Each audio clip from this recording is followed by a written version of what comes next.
All right. Mr. Don? And just so you know, in case Mr. Bloom is online. All right. Thank you, sir. All right. Good evening, everybody. Today is Tuesday, November 19th, 2024. Time is now 6 o'clock p.m. and the city of Williston City Council meeting has come to order. Ms. Wright, would you please call roll? Mayor Goodman, Council President Cox, Here. Vice President Hines, here. Councilmember Jones, here. Councilmember Martin, here. Councilmember Riccio, here. City Manager Terry Bavard, Here. Attorney Kirsten Ballou, Here. City Clerk Latricia Wright, I am here, and all other staff. Welcome, everybody. At this time, we'll do the opening prayer and pledge of allegiance to the flag, Mr. Charles Goodman, Mayor, that is.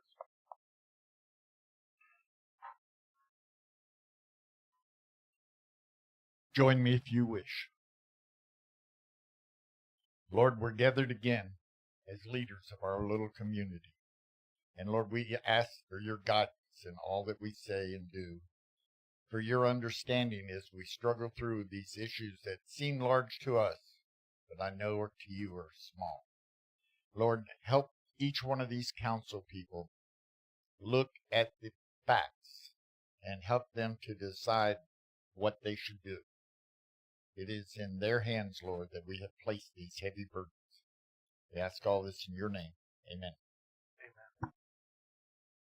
I pledge allegiance to the flag of the United States of America and to the republic for which it stands, one nation, under God, indivisible, with liberty and justice for all. Thank you very much.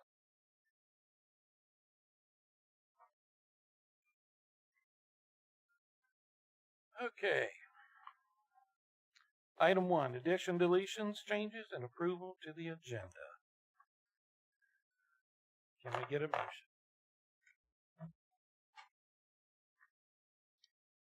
Approval of the agenda as presented. Second. All right, we have a first, we have a second. Is there any discussion? All right, seeing none, we'll move to vote. All in favor say aye. Aye. Those opposed? No. All right. 5-0. All right, item number 2. Presentation to Mayor Goodman by City Manager Terry Brevard.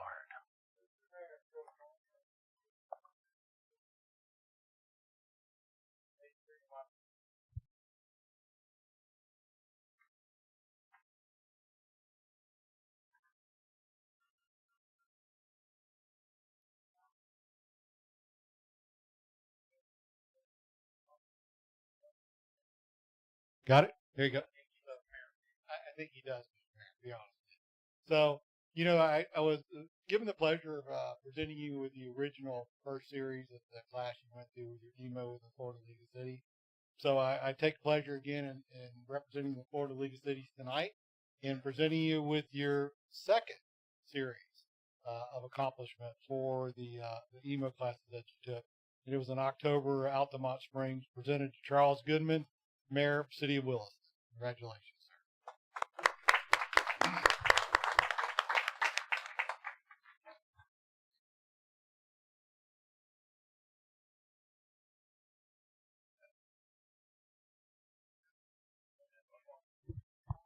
I would like everybody to come back.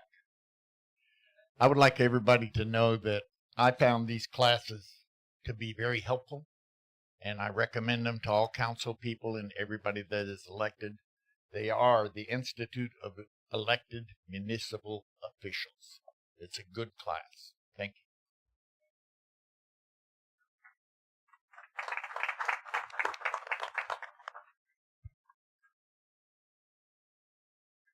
All right. Item 3, public participation. This is the first of 2 opportunities to address the council. At this time, anyone in the audience can come to the podium and speak for 5 minutes on any topic other than what's on the agenda. Anyone on the Ring Central meeting wish to speak up? Unmute your mic. Speak up now. Nothing heard. Nothing? All right. Item 4, consent agenda. None. Council meeting minutes from the November 6, 2024 will be addressed on the December 3rd, 2024 meeting. Can I get a motion to approve? I don't think there's anything to approve. Mr. President, you won't need a motion on the consent agenda. There's nothing on it today. Cool beans. Thank you. All right. Updates. Staff, board, council updates. City Manager Terry Brevard. Thank you, Mr. President. So just to give you a quick update on some of the places that we're at as far as our Puget lift station. As you know, we sent out for bid to have the Puget lift station, the bypass done and some work done on it. One of the actually got 2 bids back. We're going to be coming to you with one of the bids. Of course, one of them is $250,000. The other is $500,000. But before that sinks in too heavy, we're looking at about spending $53,000 on the Puget lift station for the bypass valve. There could be opportunity for us to do it a little cheaper if we help in the installation of the bypass valve. And then we're looking at purchasing the bypass pump that we talked about for probably about $53,000 also. So to resolve our issues as far as a bypass pump, we'll be speaking to you at the next council meeting, looking for resolution to move ahead with this project. In addition to that, we're also going to be asking for, remember we discussed the pumps that were bad in the Puget lift station, that we got one running on manual and the other one is running on automatic, but leaking a little bit. There's a total of 3 there, so that's another about $24,000 for another pump. So we're looking at investing about $130,000 into the Puget lift station to make it where we are comfortable with the way it runs. We still have a lot of work to do there. In addition to that, we're going to come back and talk to you about the payment for Orlando. The utility company came up to help us, about $29,000. So we'll be seeking approval for that. Also, you'll see that again coming up. If you didn't know it, Wright Pierce basically did a assessment of our 8 worst lift stations, Puget being one of them. Its complete total upgrade and rebuild, if we did the whole thing, is about $1.5 million.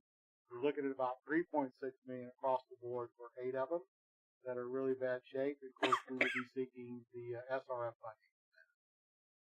So just give you an idea of where we're at as far as the lift station goes. As you know, the prognosis of that Puget lift station was, it was in pretty bad shape. We told you how bad off it was. After some consideration, we probably do it a lot cheaper than what we originally thought. And maybe it's not as bad as we thought. That, we can fix it and get it running, and basically will get us by, for a while until we reach the point we do the SRF. There's some other updates around the room. I'll let them handle that, but I wanted to talk to you specifically about that. Okay. Thank you, sir. Yes, sir. Staff, you're up. Anybody's got anything? Yes. Ms. Willis? So we have posted the city manager's position today. So we are currently taking applications. Thank you. I'm sorry, just one question. Where did you post it at, Brooke, for the record? It was posted on Indeed, Florida Government Jobs, and FMIT.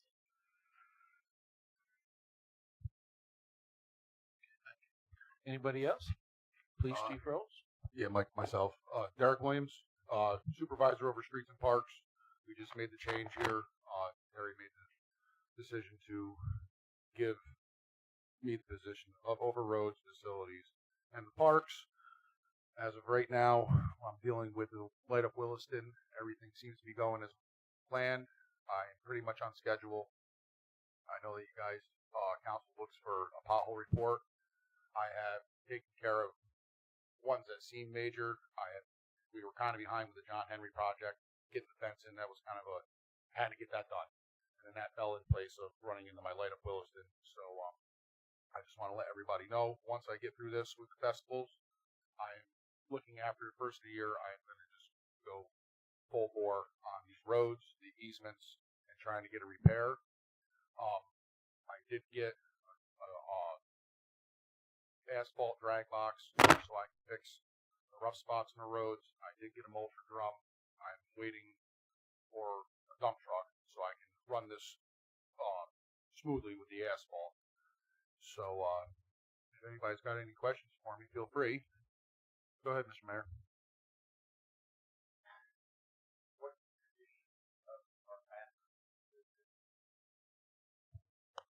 Notoriously vandalized and the doors compromised and the bathrooms. I'm asking this because we do have this festival coming up and people will be in town.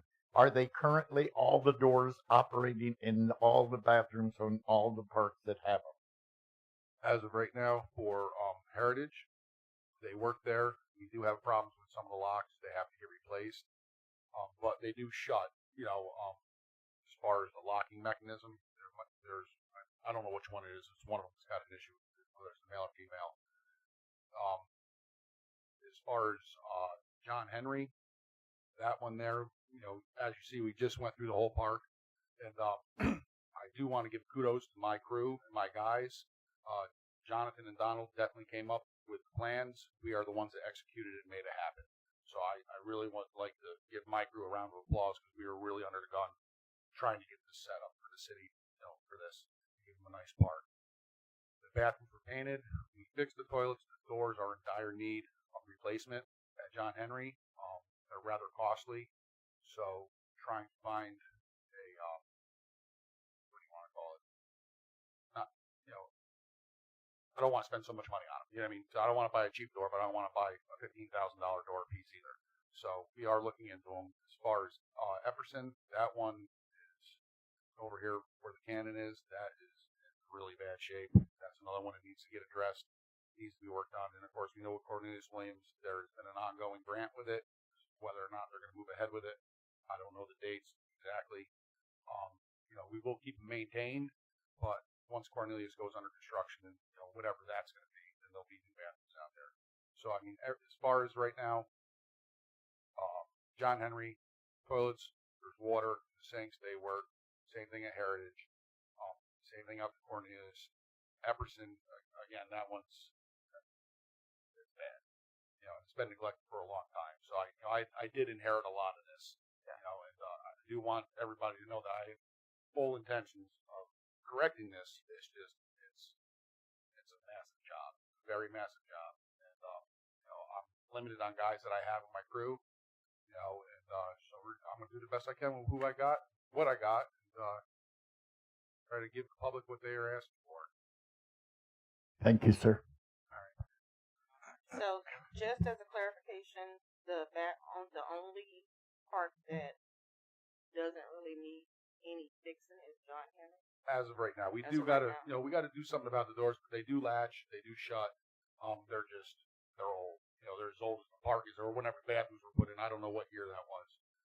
Okay, so 01. So yeah, they're 24 years old. So. But everybody else needs work. Yeah, I mean, they are not, they're operational, but as far as an update, a painting, maybe replace toilets, guts in the toilet. But Epperson, that one there, I don't think the toilets work or the sinks. That's another one that's going to be, hopefully here in the near future that we can get on, clean up, whatever we got to do. So. Do we have a lot of people who visit Epperson? So. Yeah, I mean, there's kids that go there and play basketball. I mean, you don't see as many people in Epperson as you do in John Henry. So, I think John Henry and Cornelius are probably the two most used parks that we have. And Peggy O'Neill, I mean, that's a nature trail park. There's no bathrooms out there. So there are benches and electric. I have a question, and I've brought it up 4 or 5 times in a couple different meetings. You've not been here. You're just new to the position. Yeah. But I want to put this on your radar. I have asked multiple times about a volleyball net in John Henry Park. Yes, ma'am. So There's not one. the Ulrich took the old one down. That's gone now. The volleyball net has came in. It came in. I think I got it on Monday or Tuesday. Wonderful. With the hardware and stuff. And I would have put it up sooner. I just right now with these with the lights, and I know yeah. everybody wants the volleyball net up, but I'm not. I'm just glad it's here. Yeah. I kept being told it was ordered, it was ordered, it was yeah, ordered. no, And I got knew it. I could have bought one 6 times by the time I've been told Yeah. that every week. So I received it at the beginning of the week, and Okay. the first chance I get, I'll put it up for you. Yeah, and I know you changed the post too, so I know that may be a little bit different to put it up than it was previously. It's all the same hardware. Just got to attach it. I mean, it's not there. You don't have to. Yeah, no, I got Put all it the in. hardware and everything. For it. Perfect. Yep. Thank you. I brought up once a while back when Gainesville, when people use their parks, their bathrooms have PIN codes because they stay locked most of the time. Why? Because people go in and vandalize them. But when people use the park, they have access by PIN pad to use the restrooms, and then they change it back. Is that something that we can look at doing to help maybe prevent some damage? How We would they know could that try kind a pin pad. Because when you rent it through the parks department, I mean, it's Oh yeah, but there's You're tons of given- people that use it aren't that are not rental. they're renting the park. They're paying for the park. I know, but there are hundreds of people that come to John Henry that are just there. They come for the playground. They don't need to have a PIN code or a rental Just agreement. throwing an idea out there that Oh, I'm just asking to help me understand so how they would have a PIN code to get in the restroom. They So do if use it. they They have yes, children. here, but I'm talking about as far as in Gainesville. I'm not talking about So if that was an option, then maybe you could post the code next to the bathroom, and then at night when time that nobody's supposed to use the park, there's a different a different code I mean, that that's you could definitely possibly use that just locks it and nobody has it. no, that's definitely So an that's option an we can option. look into. I'll go and investigate it for you. Just to see. I think the pin code thing's a really good idea, Mike. But I think it's geared more towards events than it is public because it's gonna be real tough. Like every day, like Deborah said, with all the people coming in. Yeah, I mean, it's like now if you're changing it daily, or if you have an issue, now what? Now you're in the middle of the day.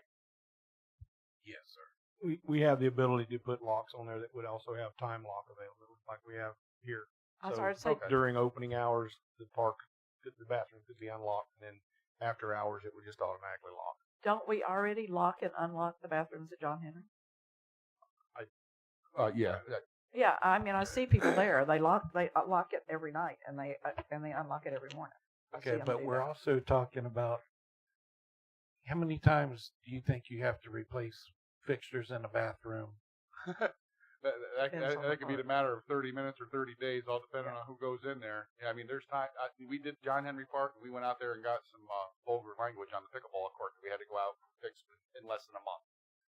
So, and I mean, that's just one thing. And we've had them, we go in, fix the bathrooms, we go back the next day, and it be in the middle of the day. We come back, they get unlocked in the morning.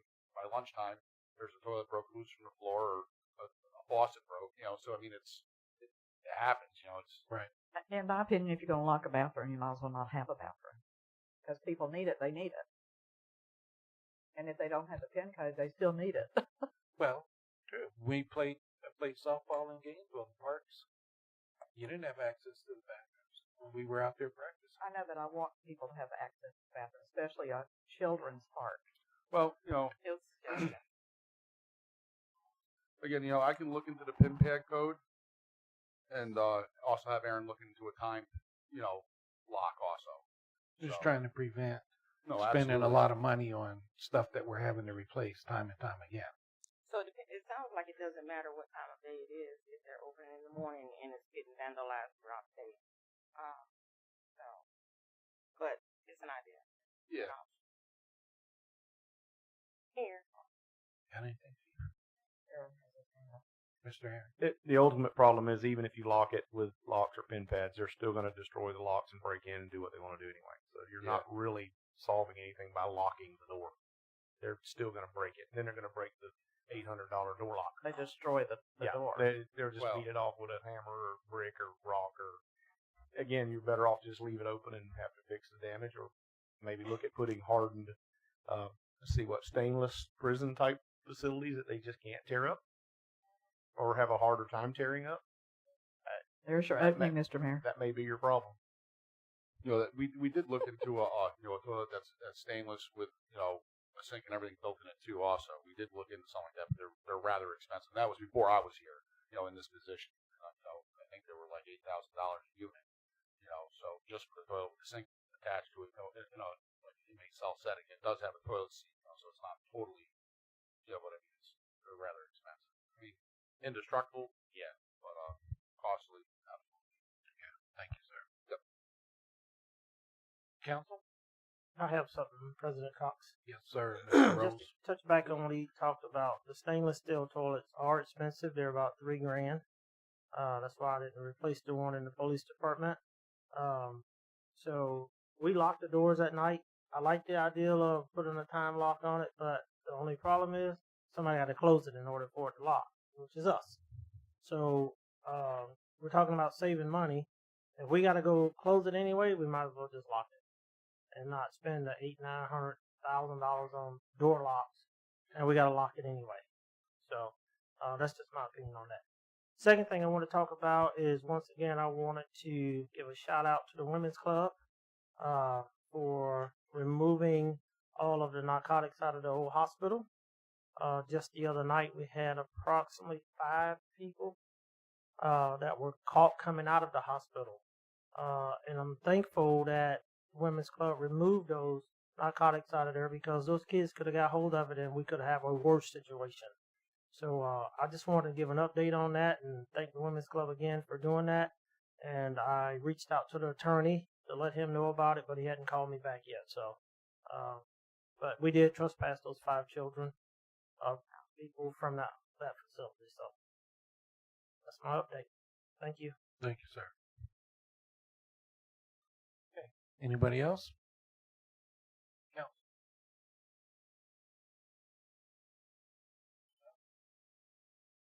I have something. Okay. Just whenever it's my turn.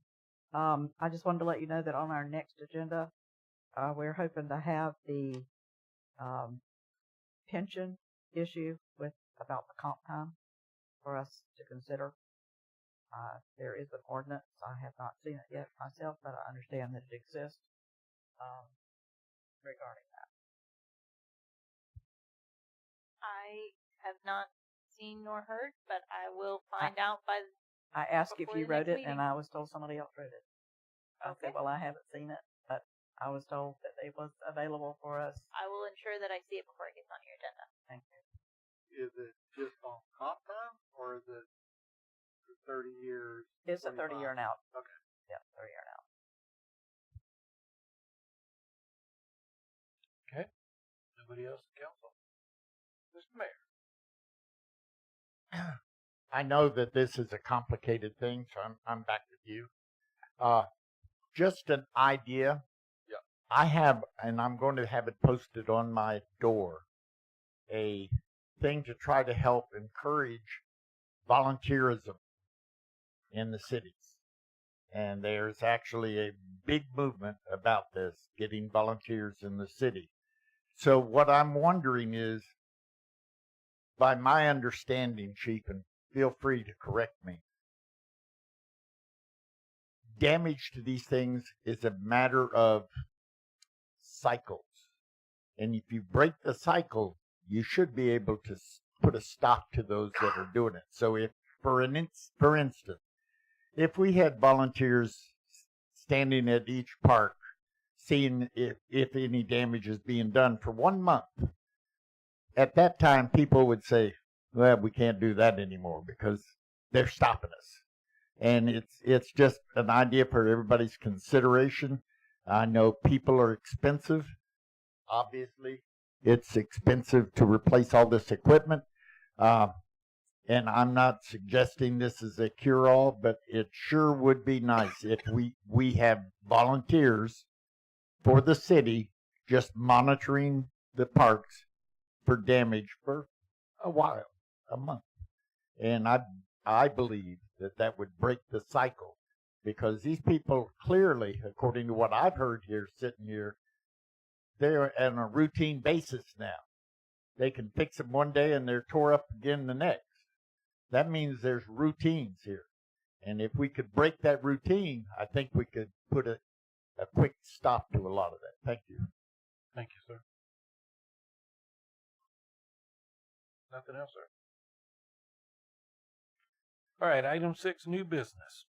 A, discussion with possible action regarding city businesses. Dan Pinkston. Please state your name and where you're from, sir. Down on the... There you go. My name's Dan Pinkston from Williston. Been raised here all my life. I'm in the process of going through trying to put a business outside the county, a shed lot business. And I go through the process and I see a stack of what I need to do to meet those criteria. And I'm like, wait a minute. I want just like that shed lot here in town's got. They smile at me and say it's not going to happen. So during this process, I have found out there's grossly codes not being met here. And I just want to make you aware because, number one, other businesses can point the finger back at you and say, I'm not going to meet the code. These people are not going to meet the code. There's a lot of stuff in here that I have found. Talking about shed masters here in Williston. The office they have does not meet the codes. It doesn't have an engineer stamp. This is actually an outside utility shed being used as an office. Will not meet the Florida Building Code. Number 2, office does not have a restroom with an employee in there for 8 hours a day, which is an OSHA violation. The general public don't even have a bathroom that come as customers there to have a restroom. Office is not ADA compliant. ADA's been in effect since 1990. There's no handicap restroom, no handicap ramps leading up into the office, and these are all the stuff I have to do. And I've been working on this since January. We ain't got ground broke yet. This is what the counties require. And I would think the city would be a lot more stringent. So often, ADA's been in effect since 1990. Another thing I found out, no water management district permit pulled. I had to pull it. Retention pond. What are we going to do for water overflow? Number 5, no driveway or apron coming off city road, just a dirt parking lot. Number 6, no handicap or ADA parking. Number 7, no parking space in general for the non-ADA, just no parking spaces, period. Number 8, I can't find, there's no 911 address for this place. I mean, when I say you don't take offense, but how did this happen? This business was put in effect in 2017, and this was a grossly not met code. Basically, what we got here is summary, just an outside utility shed that the city put electricity to, is what happened here. All of my businesses had to meet codes within the city, and I expect shed masters to do the same thing too. And let's make this a level playing field for everybody that comes to this town. Let's don't cut breaks for this one. Let him get some use right on by. I've had to meet the codes, and I expect everybody else to. It costs money to get in business. It's going to cost me $150,000 above the land cost just for a freaking shed lot, and I expect everybody else to walk through it. Anybody got any questions? Because one thing I do fear is, here's one thing. If an ADA patient gets out there and gets hurt, and that Morgan & Morgan sees, oh my gosh, there's nothing ADA here and all that, and they go scrambling and looking, and that company says, the city gave us the permit, they let us do it. Lawsuit might be on y'all. And that's when I say y'all, I say they. I'm just got to reference the city. Who was the original owner of the shed place? The original owner, my dad had the business. Exactly. Okay. He had an office next door. That was his office. He never owned it. But then the new owners bought the property and said, we want to put an office here. Now, do we have to meet code when we put this office here? I think it was already there. Mr. President, No. Yes, ma'am. there are a couple of things on this list that the city does not have jurisdiction over. OSHA is the first one that comes to mind. We have absolutely no jurisdiction to require OSHA compliance in a business. That's for OSHA.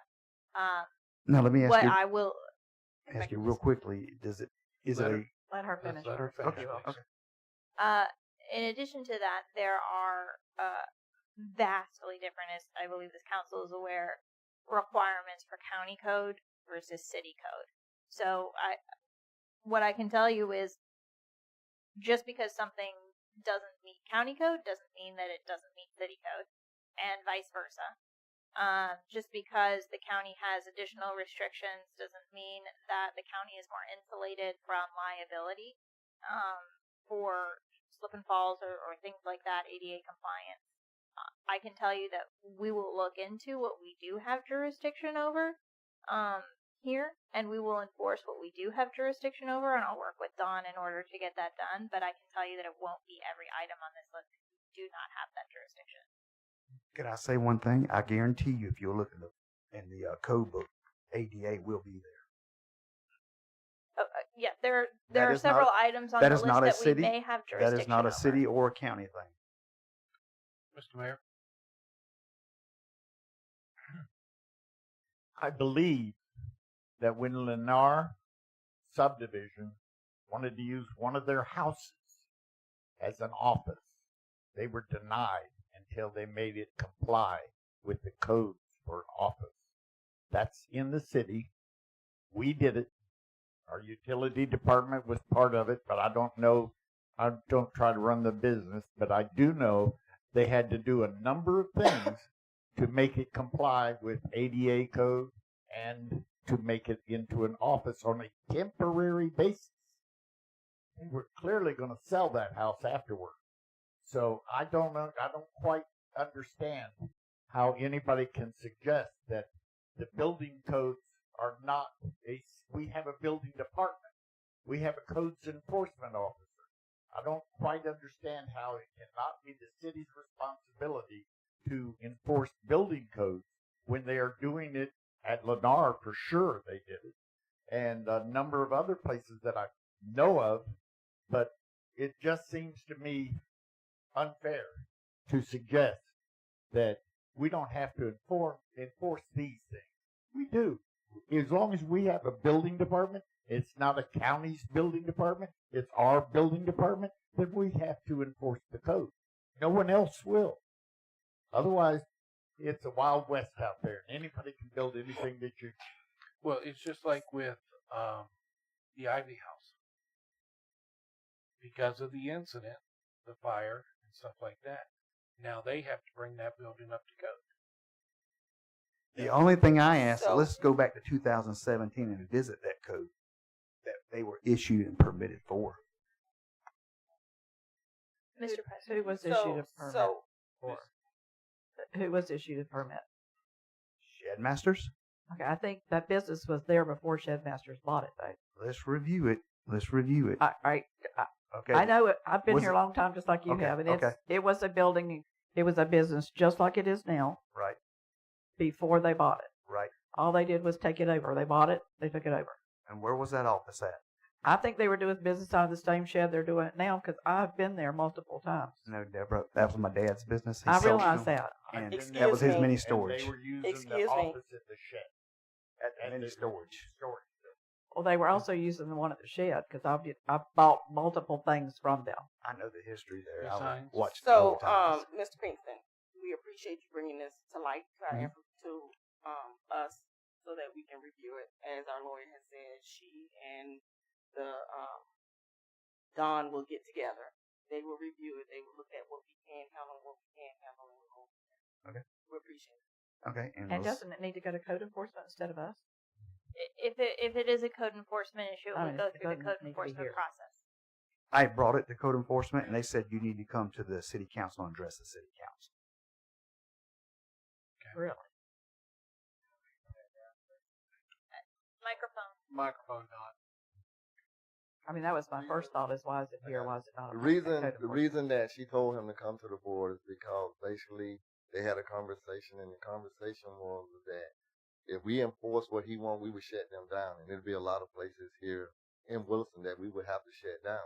She basically told him that normally what we do, we kind of wait when they do something, like what he was saying about next door, we make them bring it up to code then. So she advised them to come to the board and discuss it now. So it If hasn't, I can just it clarify, hasn't actually the been the she code is not me. enforcement. Just to clarify Laura. all I of mean that. Laura. So it Not- hasn't Laura. actually been to code Mr. Pinsky enforcement. met with Laura. I'm sorry. They met with Thank Laura, you. but it Yes. hasn't been to code enforcement. Okay. No. Well, he called me. I went to his office, talked with him, and he brought it up, and then he came to see Laura, and we talked about it. Yeah. And he said, like she was saying, we just have to shut him down, and like, you don't want to shut him out. But she explained to him. But in the proper process, wouldn't it be to go to code enforcement and let code enforcement give them That is them correct. notice? Yes, but I mean, there are procedures, right. and give them a certain time period to make Right. those things. Because I need to see the building inspector with some of this also. As I talked Right. to Christian, I have some of the permits when it was full, but there's still some further investigation that needs to be done.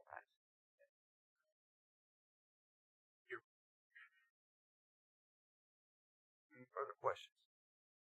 But just to let you know, because everybody else was speaking, I do know of a couple of businesses that were old buildings and that they're working towards opening. They had to bring those buildings up to code before they could open. But what I'm saying is, when this building came in, it met no codes. No codes. ADA, driveway, apron. Where's that at? And that was a different group of people. We are a different group now. I would think once you're aware of the problems, you might want to address them. I'm not sure. Well, You've been told that we will address them. Yes, sir. I will give you a prime example. Subway on the Hill. It's not ADA compliant. I've seen the plans. That building, when it gets done, will be brought up to code. And a lot of different Which business are you talking about? The Subway. The Subway has been there for years, so whatever code. So has the Shedmaster. 2017. Yeah. So Okay. what was your code in 2017? I've combed through it. Combed through that code book. Builder's code. Lou, Mr. would you Pinkston, like to? Sorry. Ms. that Bishop? is what we are addressing. We are going through, that's what he was saying. We need to speak to the building official. Right. We are speaking with the building official to get what the code should have been or what it is now. But we can't just do it. He brought this to us Friday will be 2 weeks ago. And we've been working on it. So we're working on it with the building official to get the information so that we can get it addressed. So code enforcement and permitting is both working together to see if we can resolve this. Ms. Baloo?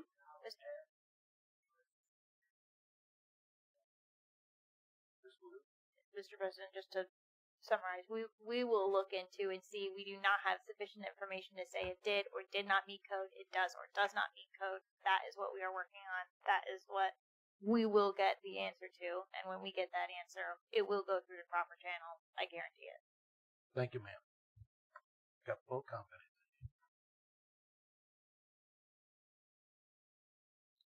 All right.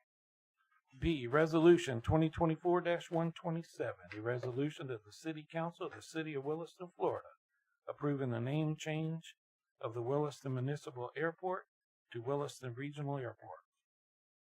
Authorization, authorize appropriate parties to sign any documents required to execute such a name change on behalf of the City of Williston.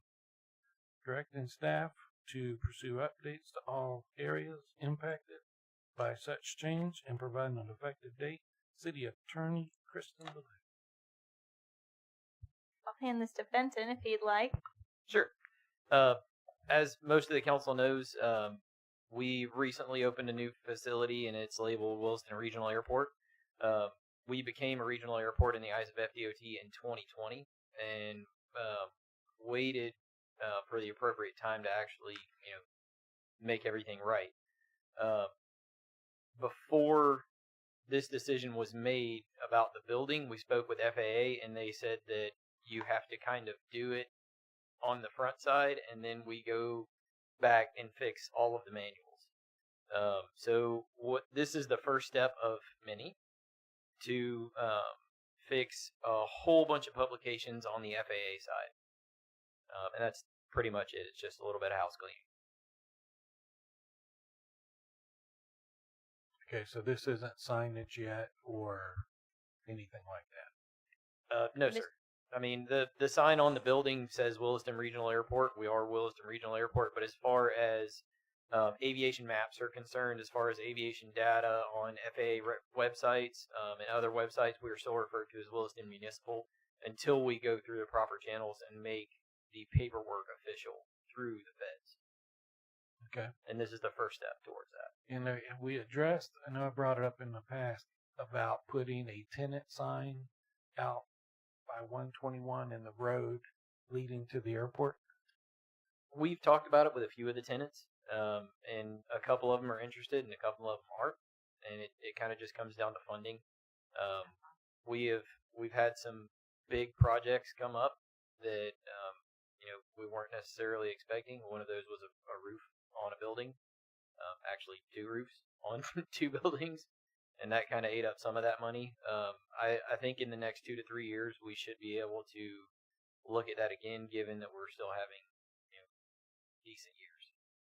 Okay. But I don't necessarily want to deplete airport reserves for a pretty new sign, if that makes sense. Okay. Anybody else have any questions? Will this renaming have any cost to the city, or is it purely title only? I'm sure there's going to be some clerical expense with Kirsten, and my staff's time. But outside of that, I don't think there will be really any huge fiscal impact. So it would be airport funds or city funds? It'll be airport funds. I move approval of resolution 2024-127. Just get ready to say that. I'll second. You shouldn't All have right. to say it. Any other discussions? Seeing none, move to vote. All in favor say aye. Aye. Those opposed? Passed 5-0. Resolution 2024-128, a resolution of the City Council of the City of Williston, Florida, approving the memorandum and understanding between the City of Williston and Performance Service, Inc., authorizing appropriate parties to sign any documents required to execute such an agreement on behalf of the City of Williston and provide an effective date. Ms. Kirsten Ballou. All right, Mr. President, this is going to be a joint collaborative effort between your staff, your city manager, and myself to present this item to you. The overarching idea of this memorandum is that this is the first step. So give a little bit of background, rewind a little, you put it on an RFQ, a request for qualifications for your internet, for someone to build you an internet structure and grid. The first step of that is what is called an investment grade audit. In basic terms, and I'm sure Hector will tell me if I'm butchering this, is to tell you what you have and what you'll need in order to implement your plan, which is a gross underestimation of how complicated this is, but in 10,000 feet terms. This memorandum of understanding is the first step in order to start implementing that. So this is a very large project, multi-million-dollar project, as has been presented to you all before. This is the first piece of this project, is the investment grade audit. And so I think Terry's going to talk to you a little bit about it. I believe your staff will talk to you a little bit about it. I'm sure Hector will want to talk to you, but I'm here to answer any of the legal questions that you have.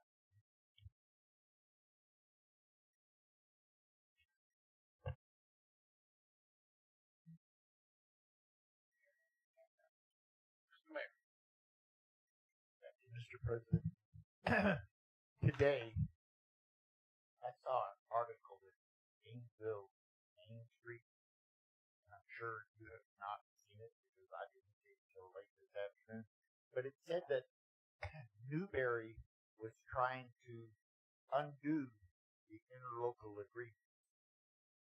Do you have any idea why that is occurring. They actually brought it before the council. They no longer wish to use the interlocal agreement. And I'm wondering if this is all part of the same thing that you're talking about. I am not familiar. So our firm represents Newberry. I'm not positive what interlocal agreements are being discussed. I'm happy to, but this is not affiliated with anything regarding Newberry at all. There's no interlocal agreement associated with this You can look in the MOU. Main Street Gainesville I will News. look at it. Absolutely.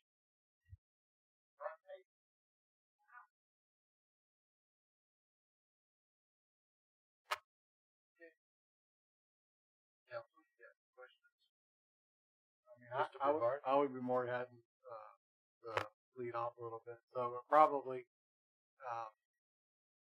Hector, maybe you could join us at the mic, and because I have a couple of questions.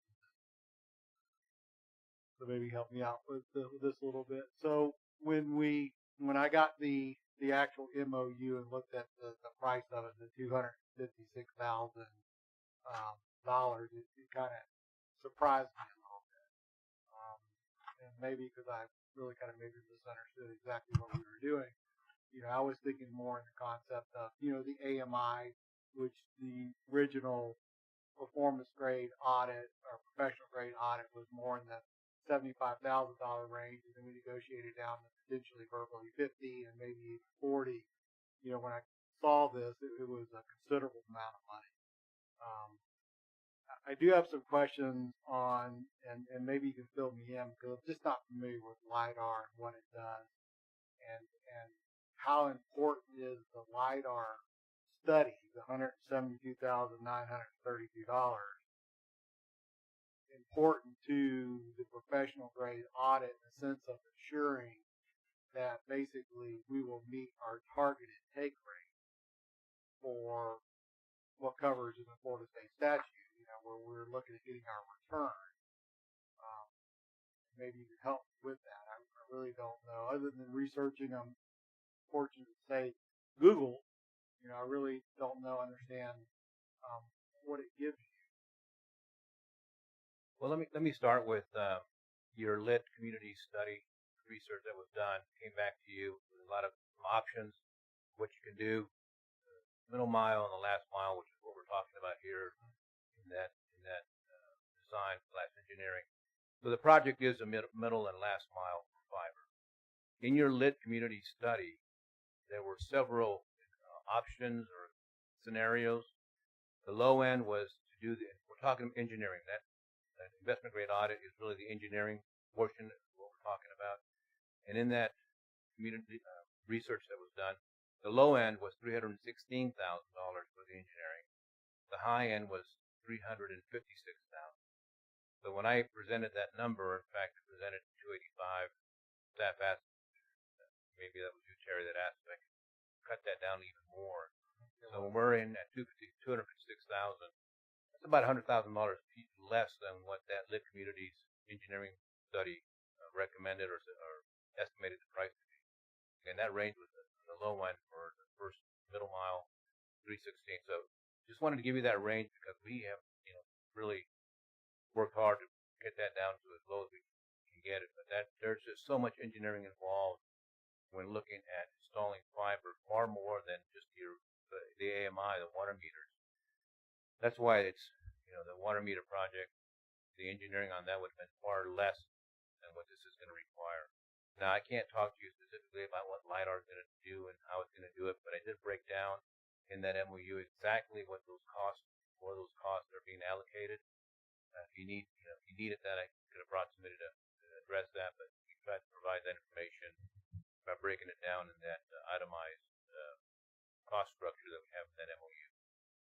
I hope that answers the question. Well, it does. It kind of helps me out a little bit, but I think maybe the question is, and maybe it can't be done, and I'm okay if it can't be done, but can this investment grade audit, can it be done without utilizing the LiDAR? No. So it's got to be done. Everything that's in there, again, we really went back and cut out anything and everything we could. And we're talking $100,000 less in engineering to do this what was essential to get through the engineering phase. So I'll carry on just for a couple more questions, and then I'll turn it back over to the president. So the other question I have is, and only because I just don't know, but are there any other cities in which Performance Services have done this type of internet-based process program? You know, like AMI, but not AMI, but I mean where y'all done internet before. Is there anybody that we can? What I'm really asking is, there anybody I can reach out to and say, hey, y'all have done this for them? You know, basically, how did it work out? What went right? What went wrong? Just like we could for AMI, you know, are we, and it's okay that we are the first one. I don't have a problem with that. Being first is not something that intimidates me. But are we the first that your company is doing for internet-based only? Well, if you're talking about our company, Yeah, Performance Services, or yourself personally. I know you have a history. yeah, and just for clarity, we have been around for 25 years. We've done $3.2 billion in projects, over 750 projects. We've been around and we have done many projects. And so we put together the team. So if you ask me, have I done that? Has PSI done that? We have done some internet, but not in the way that we're doing it here. So we brought in the team that has a lot of experience and a lot of experience in Florida. So if you want me to, and it's all listed in the RFP response, all different, I want to say, some of the counties here in Florida. I've got to go back and look at that list. But it's a pretty extensive list of what we've done in Florida. Our team has done in Florida. So we're not lacking in experience. Mr. Mills. If I'll just try to elaborate how I understand the LiDAR process works, is it's more or less like a Google car that drives around and maps the streets. That's what the LiDAR does. It maps the entire town, and it measures every light pole position, every house position, how far it is from what curb to what pole, from that pole to that house. So they gather all that GIS and geospatial and GPS data, so that's how they map out everything. It's basically required to have that engineering. Yeah, and that's a very good. What Aaron just mentioned is understanding every distance, pole to pole, pole to house. All that that's going to have to be designed or constructed has to be understood. Give us a second. Sure. There's something going on in the hallway. I don't know exactly what it is, but it didn't sound good. Oh, thank goodness. I'm sorry. Hopefully it's good news. Sounds like good news. I thought she was. So I think my distressed. maybe follow-on question to that is, I actually have two more. Is the process of doing this professional grade audit? How much time do you think it's going to take from start to finish for y'all to do this? And what I'm trying to do is kind of have an understanding of this $256,000 that we're spending. You know, are we talking this will be done in 1 week, 2 weeks, a month? 2 months. 2 months. So we're talking 2 months. Okay. That's a little bit. So we'll be coming back to you. We expect to be able to come back to you in January with everything, the full design and the plan, the contract. And just for clarity, this is just the engineering is citywide. How construction is phased in is still yet to be determined. We're taking a look at how to spend limited dollars rather than just do it all. How do we? And maybe that's just maybe the best way to do it. I mean, certainly the economy of the scale would suggest it's going to be far more cost effective that way. But maybe there's going to be certain geographies that are going to be suggested. Here's what we're going to be working with your staff. Because if this geography is going to generate the greatest revenue, let's capture that first. And as the city is generating that revenue, then we can take a look at other portions. But we're trying to be very judicious in how we approach this. But the engineering is engineering. You got to figure that part of it out first. Right. And that's citywide. So with the MOU, I know that if we do the engineering, agree to the MOU, and we do all the work, and basically the city decides that it's not something for us, right? Then of course we have to pay the $256,000. I think the one question I had is the time frame in which we have to pay that $256,000. Are we talking 10 payments, 15 payments, 20 payments? Because I know that we wanted to be able to have the opportunity to extend that out, because these payments, after talking to Stephen, and Stephen's on the line, and I'm just thinking outside. If we don't do this, that these payments are going to have to come out of the utility funds that we generate from payments from citizens every month. So it's not like we can dip into reserves, pull out $250,000 and hand it to the company and then of course we get the data and I get all that stuff and we have it. And maybe the staff didn't convey to you, but I think I asked them for what is the longest we can go to pay this 256 back. That makes it a little more palatable if we don't do this project moving forward. And I think, ordinarily it's 60 days, but I think when you requested that, we put in a 12-month cycle, and I think that's in the MOU. Correct me if I'm wrong, Kirsten. It is in here. So that's a 10. I believe it's 10 months. The way It that says it is now 10 with the months, and then first it says it payment, can be extended. right, with the first payment occurring within 90 days, but it can be extended. And then I have one question, only because I just need a little more clarification on this, not so much about the MOU. But after we do this, and after we do the engineering, and after we still have to settle on a take rate, right? Based on, correct me if I'm wrong, the take rate is how many people are going to take Williston fiber, right? Correct?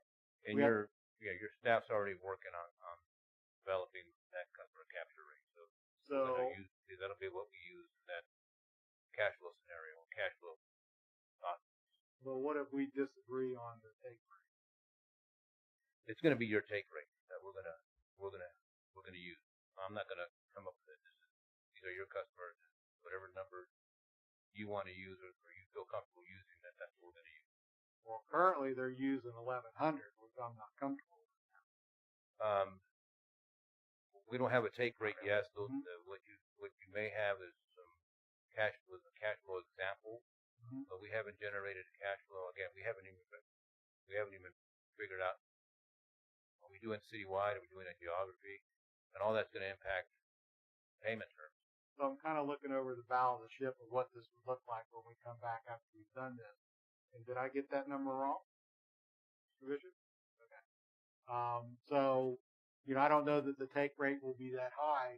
And then I think my question is, let's say we go with the take rate of 1,100 out of 1,700. I'm not real smart on math. That's probably about 60%, give or take. Somebody's more welcome to correct me.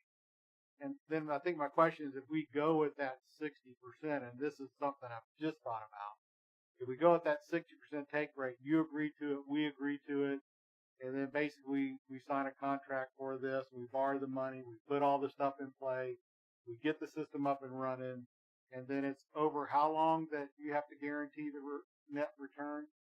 Well, the cash flows would be 10 years. 10 years? I mean, the statute goes to 20 years, but I think we're going to be at a 10-year financial payment term. Payment term? Could go to 15, but I think 10 years is all we're going to need.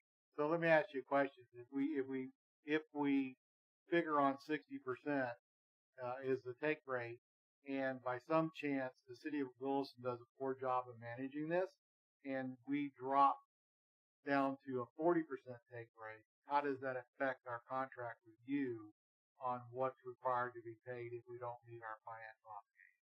I want to clarify. You're mentioning 1,100. I don't know where that number's coming from. Our first year is going to be, I think we were using 400 or 300. That was the number that I heard.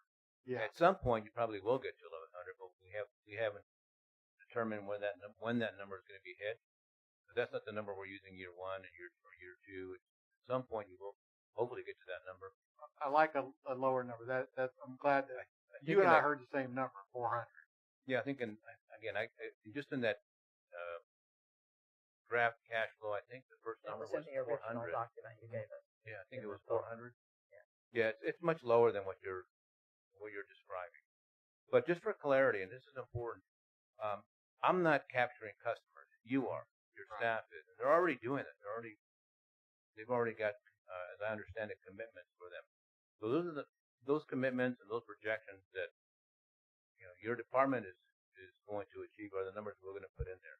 So I'm not going to come up with that number. It'll be working with you and we're working with your staff on what that number should be, and that's going to play into two things. Certainly the cash flows and the revenue is going to generate year over year, but also if that number is low and it's in a specific area, then we're not going to build it out citywide. We're going to look to build it in a specific area so that the cash flows make sense. So in that scenario, I think I used $4.5 million. I forget what it was. Started at 400 and it was 600. But again, that's just a scenario. There's so many ways that this can play out, what it's going to cost, how much geography we're going to take in. Right now, we're looking at the design, and for the next 2 months, it's going to be a lot of discussion about how do we make this thing cash flow, how do we make it positive for the city. And let me add one other thing. I think you all know me well enough when I say this is, we're new to our company is new to Florida. We've been around for a long time. We've done a lot of projects, but we're new to Florida, and taking care of Williston, the smartest thing that we can do is to have Williston sing our praises at the end of this. Not to make a whole bunch of money. That's the worst thing that we could possibly do. The best thing is how do we make the city of Williston, the council members, the manager happy and pleased with our project. So we're working from in all different directions right now, even at cutting our engineering costs to make this thing make sense, financial sense, technical and financial sense for the city. That's going to be our objective for the next 2 months. How do we put this pieces together so that it works? So it's not right now it's not do everything all at once at the the $4.5 million or whatever the final cost is going to be. But again, that was just a scenario. Yeah. No, I mean, I'm pleased with the project. It's obviously something that I want to do in the sense of bringing high-speed internet to the city of Williston.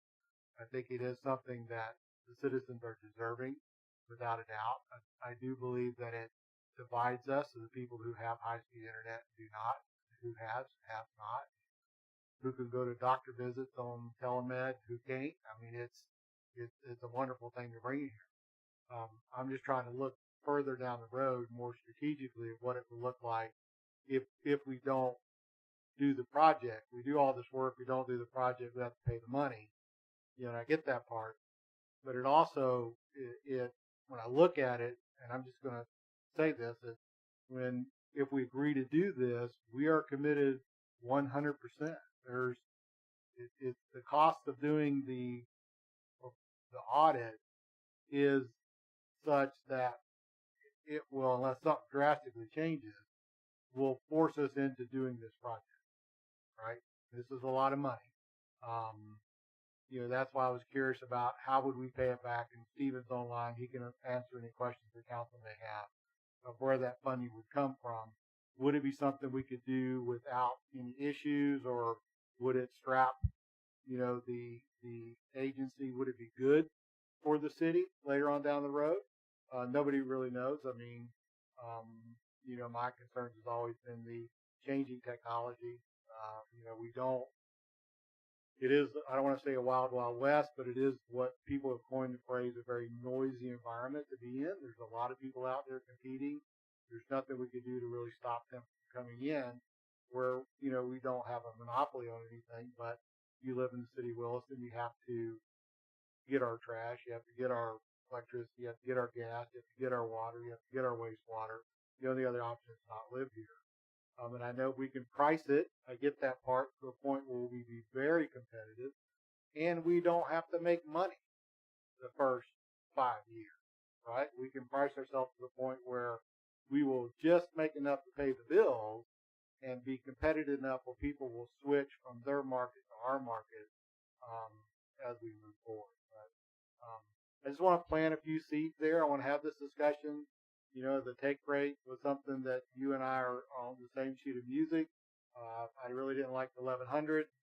I really was kind of curious to double back on and I'm sorry to ask you so many tough questions. No, this is perfect. This is fine, Terry.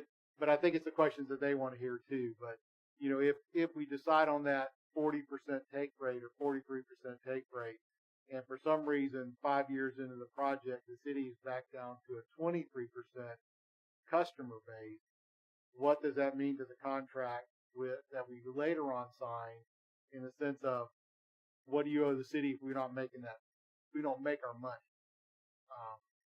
Yeah, and just again, this is for clarity. First of all, you're touching on a lot of things. You Yes. talked about how much of a project we're going to build. But engineering is engineering. We already shaved as much as we can on that. So that's the engineering cost. But is it do we build out 25%, 50%? All those things, that's a factor. Because your customer capture rate, or the numbers that that your staff is able to generate, another variable, and even your pricing is going to be a variable. You can set it at what you have it now. 2 years from now, a year from now, you can increase it $1, $5, $10, and still be below market. And believe it or not, $10 makes a huge difference on the revenue you generate for the city. To get to that break even. So all of those things are factors we have to work on. But the customer capture rate, again, that's going to be your number. I can't guarantee that number. I can guarantee the performance of the system. I can tell you that it's going to be capable of doing, whatever number of customers you have in your city. But how many customers you capture, I can't guarantee that. That's going to be a number that you will be working with your staff to identify and put into the cash flow. So, and I know we've talked about once we set that capture rate, that is the number that you have to guarantee. So again, I'm not guaranteeing that capture rate. That's when it comes to meters, and you got to. I'm just using a round number, but 1,000 meters in the ground, and I increase accuracy. That's a finite number that I can tell you I'm going to increase revenues by X amount. But you don't have 1,000 customers that we're using as a base for that revenue stream. So that customer capture is going to be something that we have to work with your staff to identify, and we have to agree what that's going to be. It's not a guaranteed number that I'm going to have in the contract. I want to be very clear about it. So that's why when we look at that number and we come up with whatever that capture rate is that you're comfortable with, that everyone's comfortable with, then we got to say, okay, well, that's going to generate this much revenue, so let's focus the implementation in maybe 25%, 50% of the city until those revenues really start to grow. The capture rate grows from that. So I just want to be clear that it's a puzzle we're putting together. Yeah. And so that customer capture rate, it may show, it may be that doing the entire city makes the most sense. But I think doing maybe, and I'm just going to throw around the number again, half the city or 25% or 40% of the city initially is probably going to be the scenario that's going to probably flush out at the end of this, that makes it financially attractive and technically sound. But that's just my guess over the next 2 months what I think is going to come out of this. Here is going to be to make sure that this makes good financial sense. And that doesn't mean that it's going to be doing everything at once. I want to just be clear on that. I don't know what it's going to look like. At the end of this, you want to be citywide, but how do you do that incrementally to make sure that it's a comfortable financial base for the city? I mean, I always envisioned it to be citywide in order to capture everybody here. I think maybe what I'm struggling with now is there's no guaranteed income coming in based on like the AMI system. How do we guarantee that income's going to be? I guess it's more of, how do we like the AMI system? I guess if you say, well, look, you're going to make $20,000 a month on this, the payment is $11,000 a month, and according to the Florida State statute, if we go back and we make $11,000 a month, we haven't gained or lost anything, so there's no need for your company to step back in and make up the difference. If we guarantee $11,000 a month and we make $10,000 under the Florida statute and you agree to it, you have to come back in and pay us $1,000. So is this not the exact same thing? It's not the exact same thing. Because you don't have 1,000 customers out there or 1,000 meters. 1,000 meters is the baseline. So right now we're trying to grow your customer base. So that number is going to be a variable. It's going to have to be worked into the cash flow. So that's why the intent is doing this citywide. At the end of the day, it's citywide. And that's what the engineering is for. What I'm saying to you is, so in this instance, what do you guarantee? just the performance of the system, that it's going to perform and Performance of the system. Okay. that it can provide. The engineering portion is going to be for all 1,700 customers, whatever the number is. Right. So it's citywide for the engineering. What's implemented, we can do the full implementation. What I'm saying is that if the cash flows are such that it makes sense to do the full implementation up front, wonderful. Citywide, we can install everything citywide in 6 months and you're off and running. But what I'm saying also is that we have to play that game of what ifs on the cash flow. What if you have 30% capture rate? What if you have 50% or 70%? What does that do to your cash flow? So you're going to need to be comfortable with what that cash flow looks like, so that we're only building out to that initially. And then when you've got that customer base starts to grow, then you can add to that. I would love to do citywide, and I hope that's the way it works out. But what I'm saying is that this is the puzzle we're going to be putting together as we move through the next 2 months. Okay. Mr. Rose, please, Chief. And maybe I missed this part, but like city manager was asking the question about, I believe it was $256,000. Is that right? Yeah. There. Yes. Okay. So I guess my question is kind of the piggyback on his is, we paid the $256,000 now for the engineering. No. No. Okay. We pay it over 10 years. Okay, but we sign a 10 contract. months, should I say 10 months? We sign a contract for the $256,000. But have we done a customer count to know even how many people we got that will even partake in this program before we move to that step? Because otherwise, in my opinion, just my opinion, we can sign that contract for the $256,000 and we get 30 people that says they want it. Now the city's struggling to pay the bill. So that's my question, my concern. Mr. Aaron? Okay, just to clarify that he's not asking for us to pay anything. This is a agreement that says if you get past this engineering and you decide to back out, then you have to pay the cost of doing the engineering. Right now, with no advertising, no door-to-door knocking, nothing, we've got 15% of the customer base already signed up, pre-registered right now. If I could give it to them today, they would take it. We're already at 15% that have said they would take it today if it was available. That is literally without any advertising or any campaigns whatsoever. And what do you think it would have been if we'd have gone door to door back when Open Infra was? And, well, if you count the Open Infra contracts, last we heard, they said they had 358 customers in Williston signed up with them. If we offer them some sort of buyout program where we can get them out of their contract, if they sign a contract with us, there's another 350, give or take. Let's say we get 80% of those, 75% of those.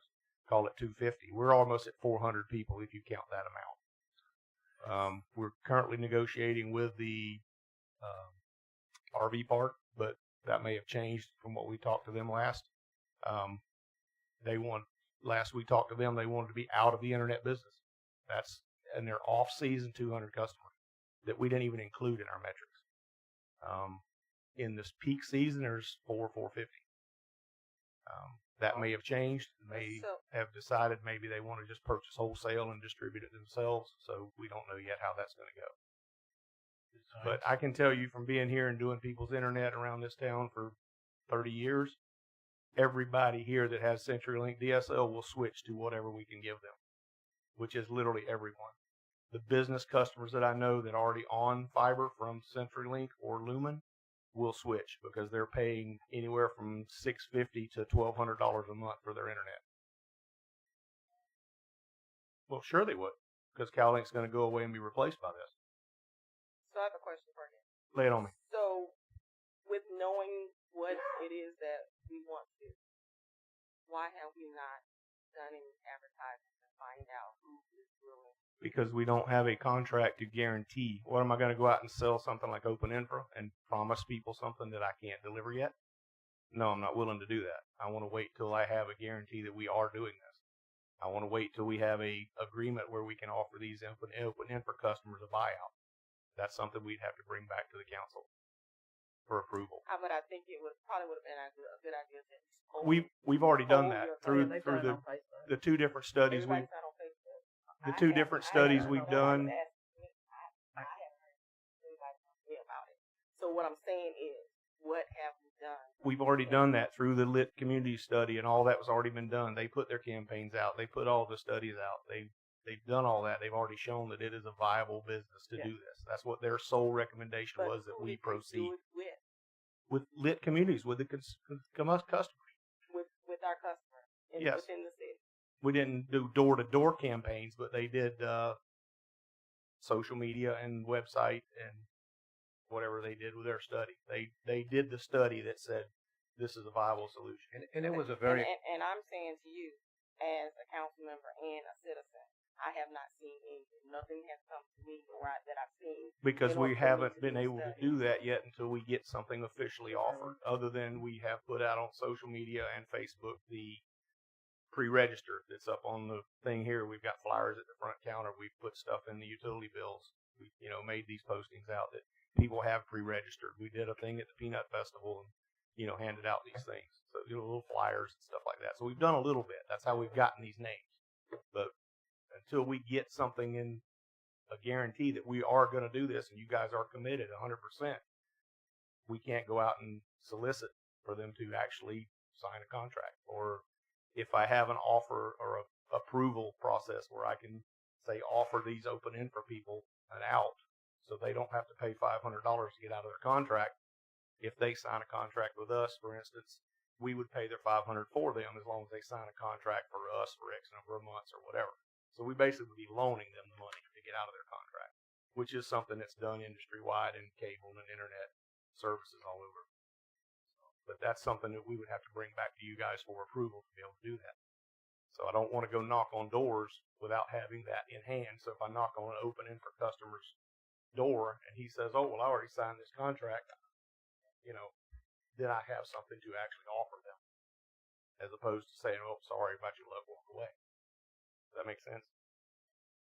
And let me add that research study, it looked at different scenarios, bringing in a third party to do and bringing internet to the city, the things that actually were occurring here with the different companies that were approaching you.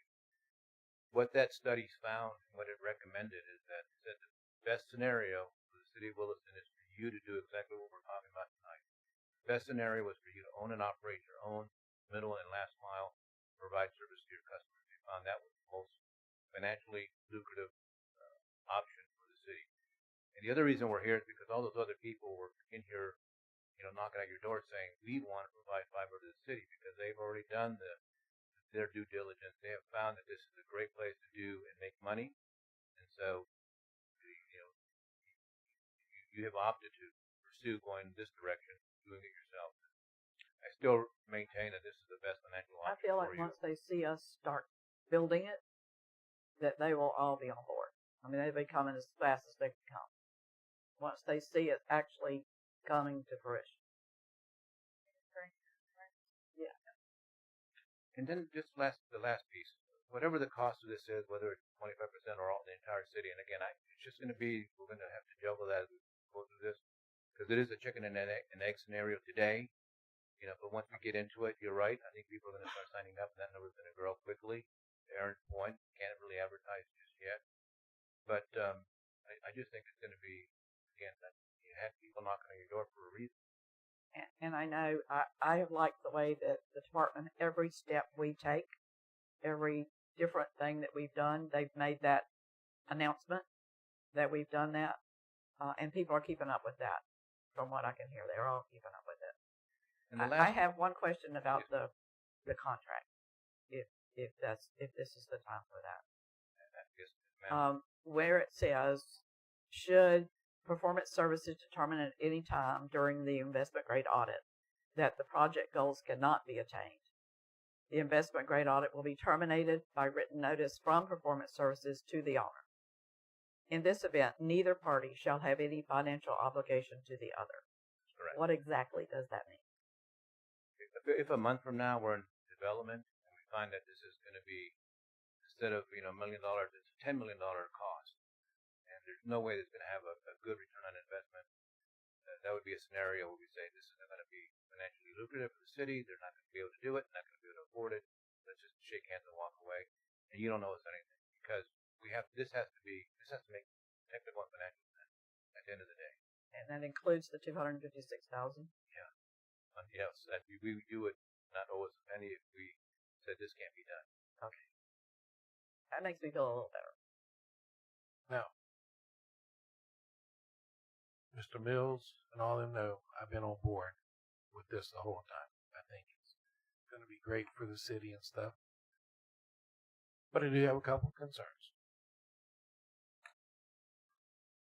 We're kind of in a, I wouldn't say turmoil. We're going to be changing city managers. Yeah, which is a shame. What if the new city manager comes in? We're still in the phase of doing all this and says, you know what? I don't like it. Then they terminate it. We're on the hook for $256,000.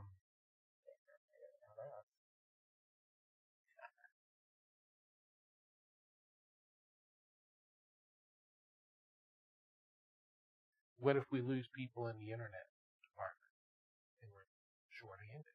We can't hit our goals. The other thing too is I'm listening to lift stations that's going to easily take $250,000. Well, the most current one, is about 150 to get it where we need to be. We're comfortable, and that's in consultation with you right here. Please understand, these are just my concerns with it. This is a big step for our council. This is a major decision. So, those are just kind of my concerns that I have. Again, I'm on board with it, but I'm also concerned about the $256,000 because in the next 3 or 4 months, our dynamic with our city manager could change. It's going to change. Well, I think Terry's leaving at the end of January. And we're going to be back to you with a contract representation before you know. So don't you go anywhere yet. We were talking last night about hanging. But the other part of that is on the funding side, just for clarity, let's just say it's $1 million. That could be any number. That money is going to be put into a city controlled escrow account. Well, we just get paid for the work. We don't make money on the money. And so if it's $1 million, that money, let's say $3 million for a better number, that gets put into a city escrow account. That's where that $256,000 will come from. When you move forward with this, that money's put in there. That includes the engineering, and it includes all the design, development, and implementation. But let me add one other thing, because Terry was talking about lift stations and how he found a way to save money here and there and do it a little more efficiently, make it work. I've been talking with your staff about that very same thing. Aaron, if your crew can install this portion, we're going to save money. If I take the money that we're going to put into escrow, if I buy the equipment, I'm going to pay taxes, and I'm going to have a margin, margin it up, just like everybody does in any industry. Take your car for oil change, you pay a little bit more for oil because they're buying. But that's just the way the process works. It's not a lot of money, but there's still a little bit of margin there. So why don't I put that money here in your escrow account, and you buy at cost, and that way we're saving money on the project. So I'm already working with your staff on how to reduce costs and cut corners here and there to make this more cost effective. I'm working in that same way that Terry was talking about. They understand. Part of that, you mentioned staff. Part of this is looking at do we take some of that money to allow you to hire an additional technician or 2 technicians. We've already been discussing that, putting some of that money into the cost of the project. So we're looking at various scenarios to make sure that this is successful and what it's going to take to make it successful. I'd like to just read the paragraph before the one I read before because I think it's a good one too. In the event that the owner elects to proceed to install to the installation contract with performance services, the fee indicated above shall be incorporated into the project cost and no upfront costs are required. I think that's important too. That money that we have committed to becomes part of the build out, essentially, the installation of the lines. I think that's another. Those were the 2 I was looking for as I began to read the contract to show me whether we had to pay more money. We know we have to pay if we decide not to do it. We have to do a buyback or a payback. But if they decide it's not viable, we stop right there. And if we decide to do it, it becomes a part of the installation contract. That money that we've already committed to. We don't have to commit to other upfront money. I think that's important too. So does the take rate affect the decision as to whether or not you think it's going to be profitable or not? Sure, if you tell me you can have one customer, it's never going to work. Unless you're going to charge that customer, $500,000 a year for service. Hopefully, you're going to play a part in all of this. But yeah.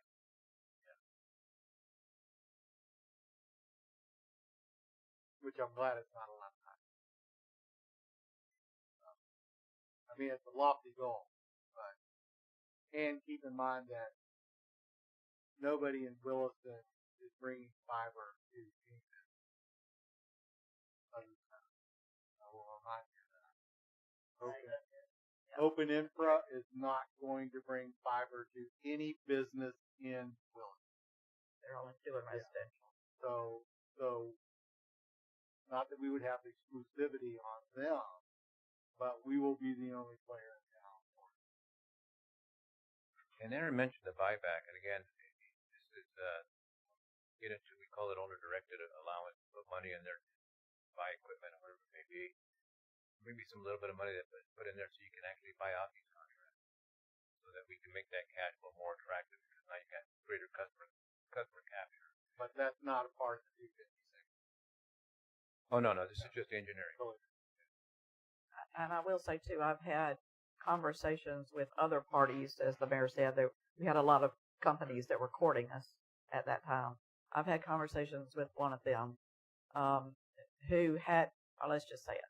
I had conversations with Central Florida, Fiber by Central Florida, who has had conversations with Open Infra, and gave me the information that they say they now have like 450, but I think they're completely stalled and they're not out there anymore. I think their number was more in the 650 range. I don't think they'll make that number. I think they're not even trying anymore. Their goal that they have to have in order to bring it here at all. So they may walk away from Williston altogether. And I was given that information probably 3 or 4 weeks ago. That they actually called the gentleman that was here and said, how many do you have? Can we be your build out company instead of that other one you talked about? They were actually talking to them about that, and made some comparisons with each other and got some information about how many they have and how many they have to have. I think they're to the point where they're not even trying anymore, and it'll be a long time. They have to come. I think it was from Hawthorne. Was it Hawthorne or Melrose? Hawthorne. Hawthorne. That they had to actually build a service from Hawthorne to here. I don't think they'll ever The do it. construction has actually stalled on 316 coming this way for probably a couple of months. Yeah, I did see some work going on out there this last weekend. So they may be resuming some of that. But typically in this game, it's first one in wins. That's typically the name of the game. For that reason, we've done a lot of work already, because it is, as Aaron said, first in. So we're trying to make sure that we're doing this quickly. That's why I say to you, by January, we're trying to run through this, get you guys ready to start capturing customers early next year. Mr. President, if I may. Yes, ma'am. Sort of going in the vein, Hector, of tough questions that we're asking, one of the requirements that we put out in our request for qualifications was that there be a performance bond or irrevocable line of credit provided by the individual. There was a question received, would we waive that during the bidding process? We declined to waive that requirement. In PSI's response, they again requested that we waive that requirement. It's not implemented into the MOU because it didn't occur to me until after I put it on the agenda, frankly, which is my mistake.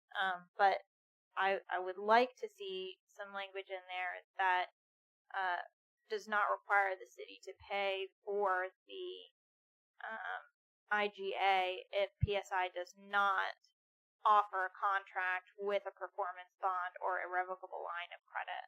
Because I do believe that the council has made their desire for that clear. Yeah, an irrevocable letter of credit, I've never seen that in accordance with the legislation and performance contracting. Performance bonds, absolutely. Corporate guarantees, absolutely, which we provide. Irrevocable letter of credit, it's a little bit unusual. It's very unusual. I've never seen it before. And then it's going to be an odd request because we're going to be using your capture rate in that letter. So, you don't need it in the MOU. I believe we're just requesting one. Yeah, that's what I'm saying. She's not saying she wants both. She said you choose. I think that's the feedback that we've got from council. I believe. But it's not required for the design. You're talking about for implementation. And Correct. My part of the concern is guarantee that language. the way that the MOU is written is that PSI will provide us with a contract after the IGA is done. We'll start, moving forward with the project. To your point, and I just want to make sure that in the event that we request that there be a performance bond or an irrevocable letter of credit, that they're not, and that is not in the contract, and PSI refuses to put that in the contract, that we would then not be responsible for paying for the investment grade audit, because that is something that we do wish to have in the contract. Okay. I don't want to stand here and say that the company will accept these scenarios. The irrevocable letter of credit was very unusual because, again, it's the number capture rate is going to be based on staff's numbers. As far as the detailed design, the construction, the implementation phase for that phase of it is where we're requesting that. So if I can just bring it back to you tomorrow with what that language, what we would accept as that language. Again, that irrevocable letter of credit, it's not that we're trying. And you don't have to do the irrevocable Yeah, line of credit if you do you the performance bond. You see that a lot in large developments like where Lennar and them build, and they have access to large sums of money.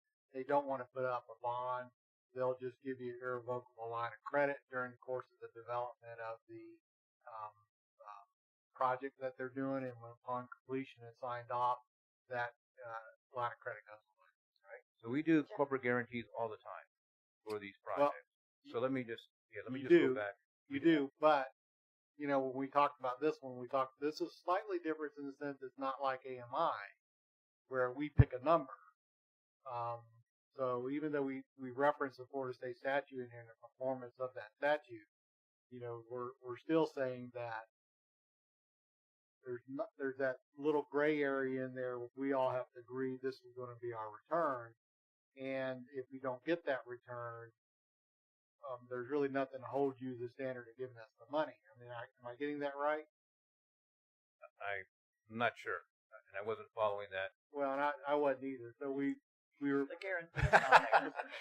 I got a little confused when because in the AMI process under that statute, where we send off the meters and test them, and they all look great, and we know, okay, based on this testing, we're going to be able to capture more revenue because the meters are reading poorly.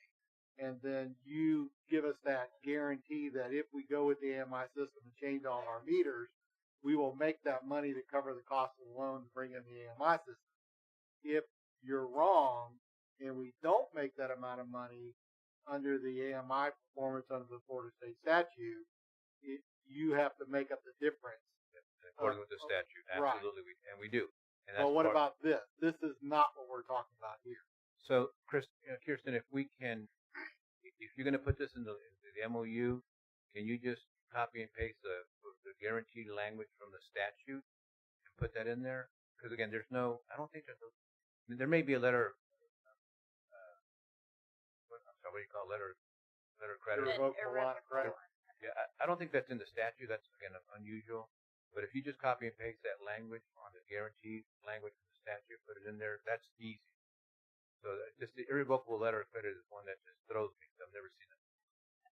I'll need to triple check the statute and see what the exact language is regarding performance bond. But I think the performance bond or irrevocable line of credit is what the council is looking for. If if we make those changes to the MOU, if we decide to approve this tonight, my request to the council would be that you approve it subject to language being approved by my office, ensuring that there is that. And that language will be That being comply addressed. with the statute language. Now, if you want to go irrevocable letter of credit, what makes that what I think is different about that, and what's unusual, is it's like taking a credit card and saying, okay, you got a $10,000 limit, and I'm gonna keep 5,000 open for this irrevocable letter of credit. Well, now you've only got 5,000 to play with for the next 10 years. So that's where I think that irrevocable letter of credit impacts the company. We got to keep that line to that on our books for 10 years. It matters, whatever that number is, whatever that guarantee number is. So I just want to be compliant. I just want to comply with the statute language. If we're going to add that to the MOU, and I have my Well, the purchase of a performance bond may be cheaper than doing that. Yes. So, I mean, it may be that you choose to do the performance bond instead of the irrevocable line of credit. Yeah, and just to clarify, so I understand that there's the concern and the questions and the discomfort regarding the irrevocable line of credit. Do you share those concerns with the performance bond requirement in the No. RFQ? Nope, not at all. Okay, so I think that's all that we're asking, Good is for that to comply with the language that we have in the RFQ requiring a performance bond. I think that's the language that we Just would leave it want at to that. add to the MOU. Just that the contract will include that. Okay. I'll send it to you. It would be Great. approved by PSI. It would be approved by my office prior to it being signed off on. That's the request that I would make to the council tonight if there was And some that, and then that question I had sent during the RFP process, I just copied and pasted the language from the statute in my email and my questions. So that's all I'm asking for tonight. But if they provide with the options, that would be fine. And then before we go too far, I want to make sure Stephen's still online. So I want to give Stephen the opportunity if he has any questions. I know we've talked at length about this, but he may have some that just spurred up or came up.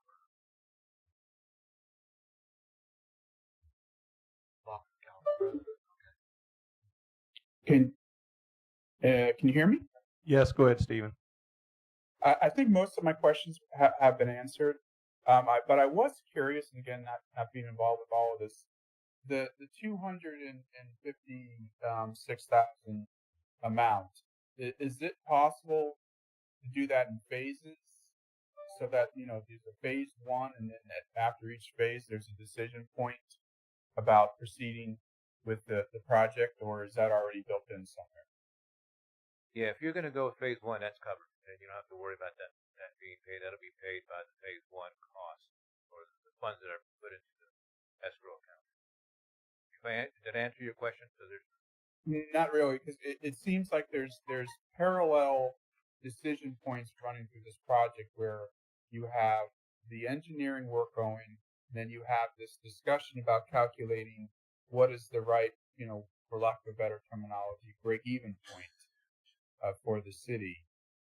How is that working together with the cost of the 256,000 versus these decision points? Aaron mentioned a couple things in terms of numbers and different things. How does that kind of work so that you don't get to the whole $256,000 from the city's perspective? I understand from your perspective, you could say it's not worth it, but from the city's perspective, is there any other decision points built in or can be built in just to kind of make sure we don't get all the way to the tail end of this and then realize this won't work? Certainly at any point, either of us can walk away, say, stop with the engineering, we're done. You've done X amount, and we're done. So at any point, you can cancel it. We can cancel it. If it's not going to work out, it's not going to work out for whatever reason during the design, during the engineering phase. But the only way we're going to determine the cost, the final project cost, and whether it's all built out all at once or whether it's done in 1 or 2 or 3 phases, that's not going to be the only way to determine that situation and that outcome is to do the engineering. You've got to design it. You've got to understand where your costs are, what your build out build out is going to look like. You know, the inner loop, that's, you know, part one. Then what branches are you going to have to provide services to the various parts of the city? I mean, you have to do all the engineering to come up with any scenario thereafter. Stephen, does that answer your question? I can't break out the phase. The phases are almost automatically broken out in the engineering It's essentially phase. an upfront commitment by the city. It should be, yes. Yeah, and but we can You have to do the whole thing at once. So, but the engineering phase is going to take about 2 months. 2 months. Right. Probably a little less than that. But then we're ahead. the pavement doesn't start until after the engineering. The payments don't start until after all the construction is over and once you're making after money. it's been built out. So we have revenue coming in by then. And it takes Hopefully. about 6 months before it's built out. I'll say about 6 months. So let's just say middle to later part of next year, it's all done. I don't recommend deferring, doing a year deferment on the payment, so you can really, you can do that. We'll look at that as an option. We'll look at that as an option to give you a year to even make even more money before that first payment is due. Interest will still accumulate, but we'll take a look at those scenarios as well.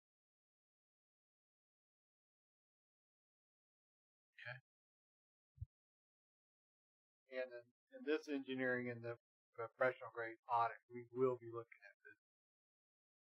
Absolutely.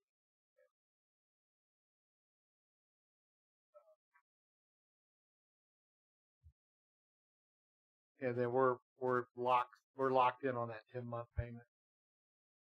It's if we decide not to do anything, are we locked into a 10-month payment plan? Yeah, normally it's 60 days. I But think you're it's on 10 months. But I think you say 10 months, but I think it's this first payment due in 60 days, right? So really it's 12 months to get everything paid off. So that'll roll into this fiscal year, next fiscal year. If you go down this path and you really do change your mind, again, everybody's anticipating that, but yes, that happens. You'll have this fiscal year, next fiscal year. That money. Yeah, to clarify, the way that it's written is that it will be 10 monthly payments in equal amount. The first payment to be made no more than 90 days after. We decide not to. Correct. Submission of the IGA is essentially how it is written right now. So how does Mr. Bloom feel about that? Yeah, my request was to extend it, to 12 or 15. It just gave me a little bit more comfort in terms of being able to recoup that from utility billing on a monthly basis. But that might have been me just being a little greedy. So you said there'll be other cities watching this to see how there already we're are. going to kind of model. So a little leeway here and there would be great. Well, I hope you know how much we're working hard to make this thing. Again, this is at the end of this, I want you singing our praises, and that's so important from a business perspective. And Aaron can tell you, we had many conversations about how do we cut costs, how can we save money, how do we make this project even less expensive. Because that number that was first thrown out by some of these people, some of your presentations, we were nowhere near that. We're working hard to be way below that. Mr. Mills. Well, early on in this, when we first started talking about this and putting it out in public, the city of Lake City has contacted me and talked to me about it. They want to follow our lead on this and piggyback off of this. And they actually have at least 3 providers in their town already, and they want to basically put them out of business. I think we can do that. The advantage that we have, and we've talked about it before, is that, and I've said it already tonight, is that we can operate and for 3 to 5 years, even if we wanted to, without making a single profit, not one dime, and be able to pay the bills. As a matter of fact, we could do it over the 7 years or the 10 years that we owe this money. Or we could raise it small incremental raises as the market increases. It's never going to go down. It's like insurance. It's never going to go down, right? the benefit is that you are establishing a brand new enterprise fund. That's why it's such a serious conversation that we had tonight, and that's why I raised the question that I do have. It could be, I don't want to use the term the goose that lays the golden egg, but most certainly is the way of the future, without a doubt. Just so y'all know, it's easy to make these kind of decisions on electric and gas because you simply can't come in the city and sell electric. You can't come in the city and sell gas. So if we do this, we're going to have to work very, very hard at providing solid customer service. And when I say that, I mean if your internet goes out at 8 o'clock in the morning on a Saturday, our crews will be going out and fixing your internet. Right? That's the service you got to have. And you may lose money on that event, but the reality is that you have to be so much higher than everybody else. Did I miss something back there? But you have to be so much higher. The expectations of what you're providing has to be so much higher than anybody else can provide. Fiber by Central Florida does a great job providing internet services, but they may not go out on a Saturday to fix somebody's internet at the very end of their last string, and we'll have to make that commitment. They'll have to work from home on the system to figure out what's wrong with somebody resetting the router, or doing whatever. And all these things have to be factored in where you're providing exceptional service because the market is normal, because it is crowded. So that would be my only caveat as we move forward. If we approve this, you have to move it forward with the mindset of that you're providing a service to the citizens, and that service has to be excellent at all times. And to carry on with that, you're saying Lake City's watching us. So Yes. we got to be that model. Yeah. That maybe to he can address even the pass service on. of customers, we already do that now.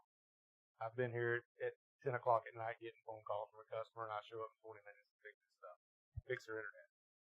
And they were very appreciative. I've got emails and letters saying such, that they appreciate that service that we give them now. And that's the model that Ocala has used. The local provider, local offices, local service. It's not a commercial, right?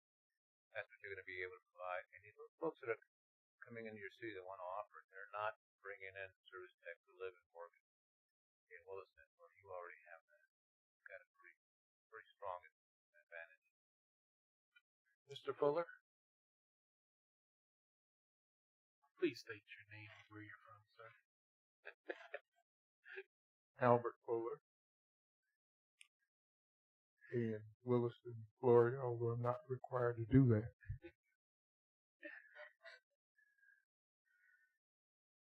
Couple of questions as it relates to, a couple of concerns as it relates to the customer more than the finances you all are talking about.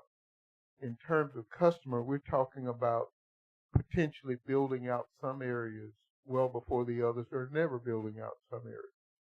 I'm concerned, particularly if I'm in one of those areas, because CalLink has been around for a long time, and I don't have internet, and it was promised. And so I'm concerned that I still may, 5 years from now, not have internet because it may be a low customer base in that area. Now, something is wrong because, if this thing doesn't make money, it's going to cost me as a taxpayer. Can I add something there? I would, and I know I'm leaving, right? And I get that part. But there's no way that you can build this system and leave anybody out at all. Period. No one. That does not meet what I consider the minimum standard of providing a service to everybody in the city. If you remember at the very beginning, and I appreciate you making this comment, Mr. Fuller, because I agree with you, is that this literally high-speed internet divides who we are in the sense of what our capabilities are as a community. And to leave one person behind would be an injustice.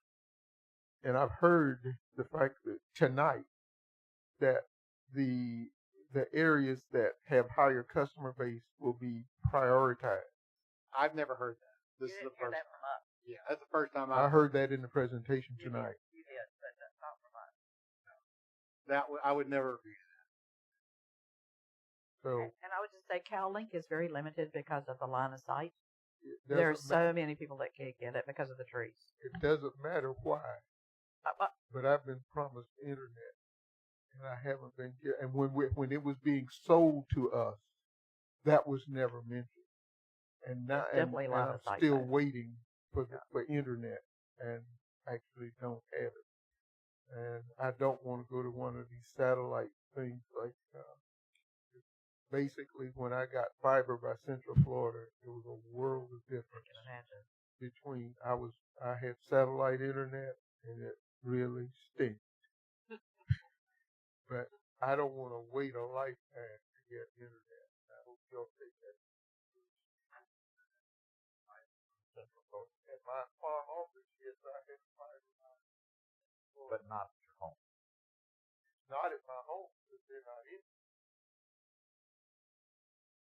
So that was never a part of any plan that I had. It's one or all or none. Ma'am?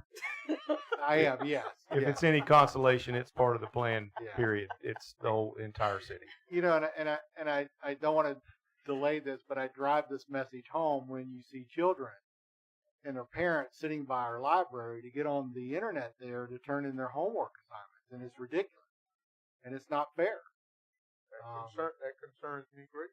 And they're parked in front of my church because I have an open server in my building that we rent out at Fellowship Hall. There's an open internet there, and people be parked there Because for hours. the way it is set up now, just by not necessarily now, but when we talk about internet service, when you cross a certain amount, the internet service goes down as opposed to earlier. So we just want to make sure that when we're doing this, we're like looking at the entire city, not bits and pieces of the city. And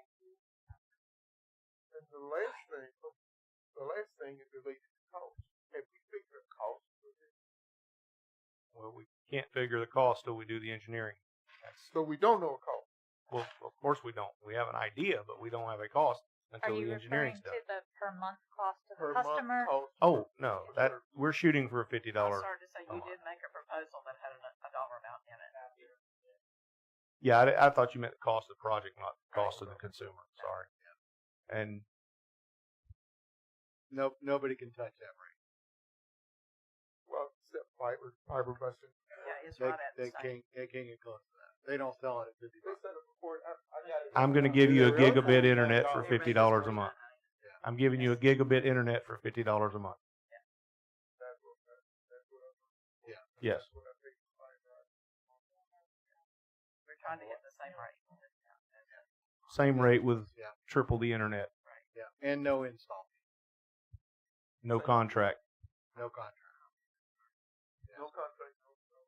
We want you to be happy. If you're not happy, you can go away. They do charge an install fee. Well, and Get back at the mic. and that's why, Mr. Fuller, I said that we have to be focused on the mindset of if we do this, we are in the service industry in the city. This is what we do. We provide services to the citizens.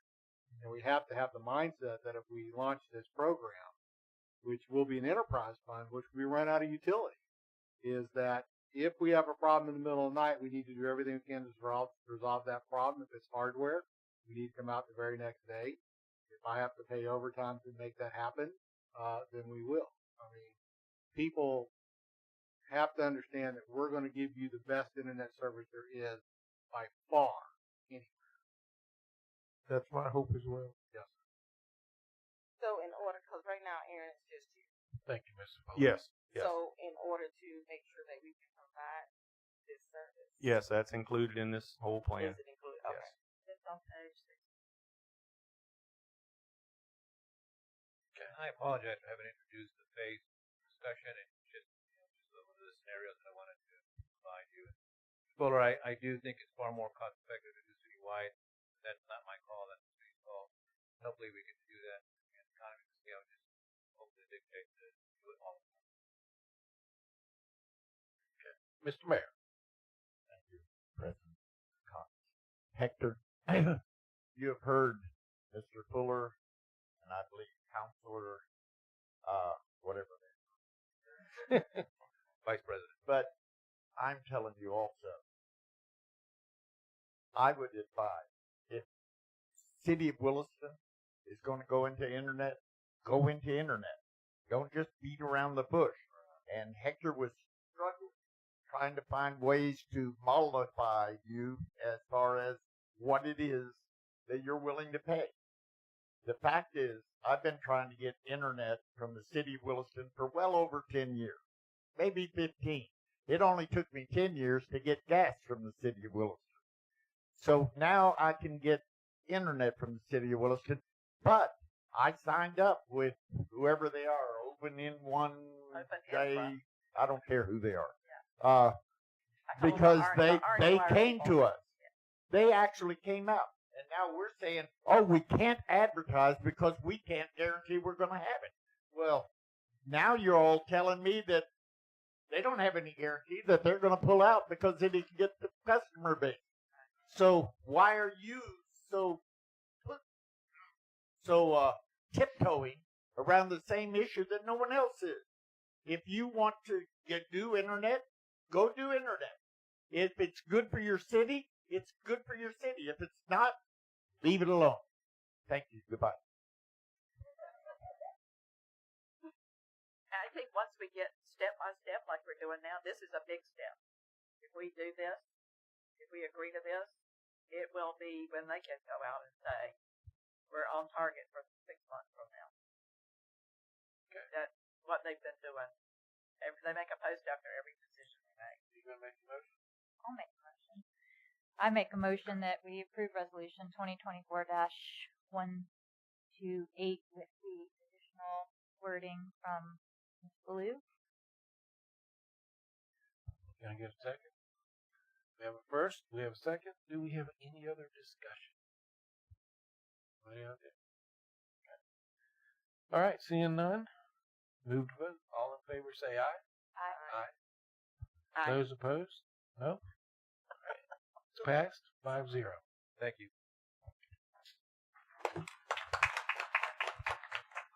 Mr. President. All I'm going to ask, Say that again. all I'm going to ask is when you start advertising more places than social media. Oh, we will. We intend to. There's money in the project for advertising and such. But again, until we get to that point, I can't promise it. Probably do door hangers.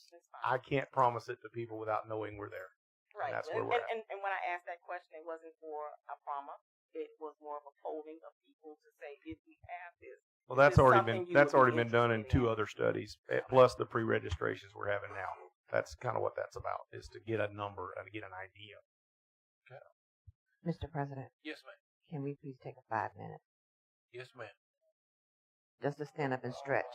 Please. Thank you. I know, but it may take a while. 5 minutes. That's 5 all. We minutes. don't have to leave the 5 room. minutes. Just 5 minutes. Stand up and stretch. Time is 7:58. So we're going to be out here 8:03.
Are we ready?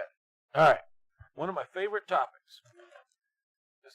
Item D, discussion with possible action, fireworks for Independence Day celebration. City Manager Terry Brevard. Thank you, Mr. President. I really don't know why I'm talking about this, other than Tricia told me I was. What's that? Okay. All right. So as you know, we all know we have our annual fireworks display on July the 3rd. We have a couple quotes in front of you for that fireworks. Latricia's already told me that her pick is option number 1. But there are 3 options. There are 2 from Premier Events that we can look at, and then there's like a 3rd option in there from another company or another vendor. The discussion that we've had, that Latricia, let me know if I get our discussion wrong. That proposal number 1 is the one that we want to go with, and we're looking for any discussion y'all would like to have about it, and or have other ideas. So. And they did it last year. Who did it last year? Premier Events. Skylight. Premier Did Events. them for 30 years before. So Skylighters did. Premier Events have done it for the last 2 years. And their proposal, it includes the fireworks and entertainment, along with the sound system.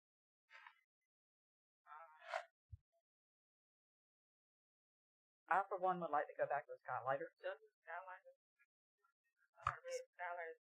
Skylighters is just doing fireworks only. Skylighters is it's a longer, it's probably 7 or 8 minutes longer than the other one. It is bigger shells, more professional. They go much higher. I don't know if you'll remember, but when we started going with Premier Events, most of our complaints were the fireworks weren't high enough that people could see them from remote areas like the school and the airport and different places like that. It's because they were used to Skylight, because they shot so high. They're the ones, and they did them so long that the father actually died, the son took over, and now there's a son and a daughter that are actually doing it. They're out of Ocala. And yes, it does not include the entertainment. However, I think we could get entertainment, in other words, a band that will bring a sound system for much less than the $4,000 difference between the two. So, and I would be glad to facilitate that. My concern with the sound system and what we've had in the past, it is very hard to hear. Now, last year with Premiers, we could hear it better because they had a better sound system and everything else. When you look at the way that the stage is, the stage runs out and it's basically pointing to the direction of where the city council, the tree line, but where the city council's at. All of our vendors and everything run the opposite direction away from it. So people who are, you get further away, you can't hear. And Derek, you might want to help me out here, but if you go to outdoor concerts, speakers are suspended up high. They have remote speakers, right? And everybody can take and hear that. Now, fortunately, we don't have, I would like to go with the other ones too, Skyliners. But we're going to have to find a sound company to be able to come out and to do the speakers to where we can hear them, hear the music all the way around. The sound company, what we've been doing lately, and what Premier does, is they hire bands. Bands bring sound. It is essentially the band sound. That's how they make money, because they don't hire companies to bring sound. What we did before when we had Skylighters, we had a company called Everyman Sound. Mm-hmm. They brought we had the same man who came for probably 20 or 30 years. He just knew that every July 3rd he was going to be at Williston. And I can tell you why we changed. During the pandemic, their fireworks got called on the boat coming from China. And they called us up and they said, we don't have any fireworks. If you remember when we had the laser light show, Mhm. that's why. Because they called and they refunded all our money that we had paid them. Because they could not provide the show because of that. But I would definitely like to go back to them. And if it means going and finding our own entertainment and our own, but like I said, it's $4,000 difference. I think we can find a sound system and entertainment for that amount. I Or just less want, than that. I'm sorry. I didn't mean to interrupt you. I just want to add, when we did do the sound system, it was $4,000 for the company. Yeah, so we would still have to do And some you did everything research. sound. Yes, ma'am. If you So get in that an case, actual you sound would- engineer, and that's what he does for a living, they're rather expensive. Who's that? If you get a sound engineer, a guy that runs sound for a band, they can run up $3, $4, $5, $6,000 easily. This was a company out of Ocala. No, I understand that, but what I'm saying is Premier provides the entertainment, right? They provide a band who has a sound system. So and you're paying $4,000 for that. Is that I mean, if anything, we could hire a band that has a sound system. It would be the same thing. And it would be less than $4,000. But you were also talking that you used to hire a sound person also. Well, if we wanted to do that. Okay. So all I'm saying is that I don't think you're going to. You could do either one. We are just trying to improve the sound by hiring a sound guy. Well, I'm actually having a conversation. Miss Meredith, we'll come back to you. I have a question for Latricia. Why you prefer? This is definitely not my area of expertise, fireworks. So why you prefer the first? The reason why is because the price of the fireworks, the band, along with the sound system, is all together in one. And I don't have to try to go out and try to look for one and try to do compare analysis of who's going to be the cheapest and who's going to be able to, we're going to be able to afford when he already has it in his packet. But in his packet, it doesn't go in high. Right.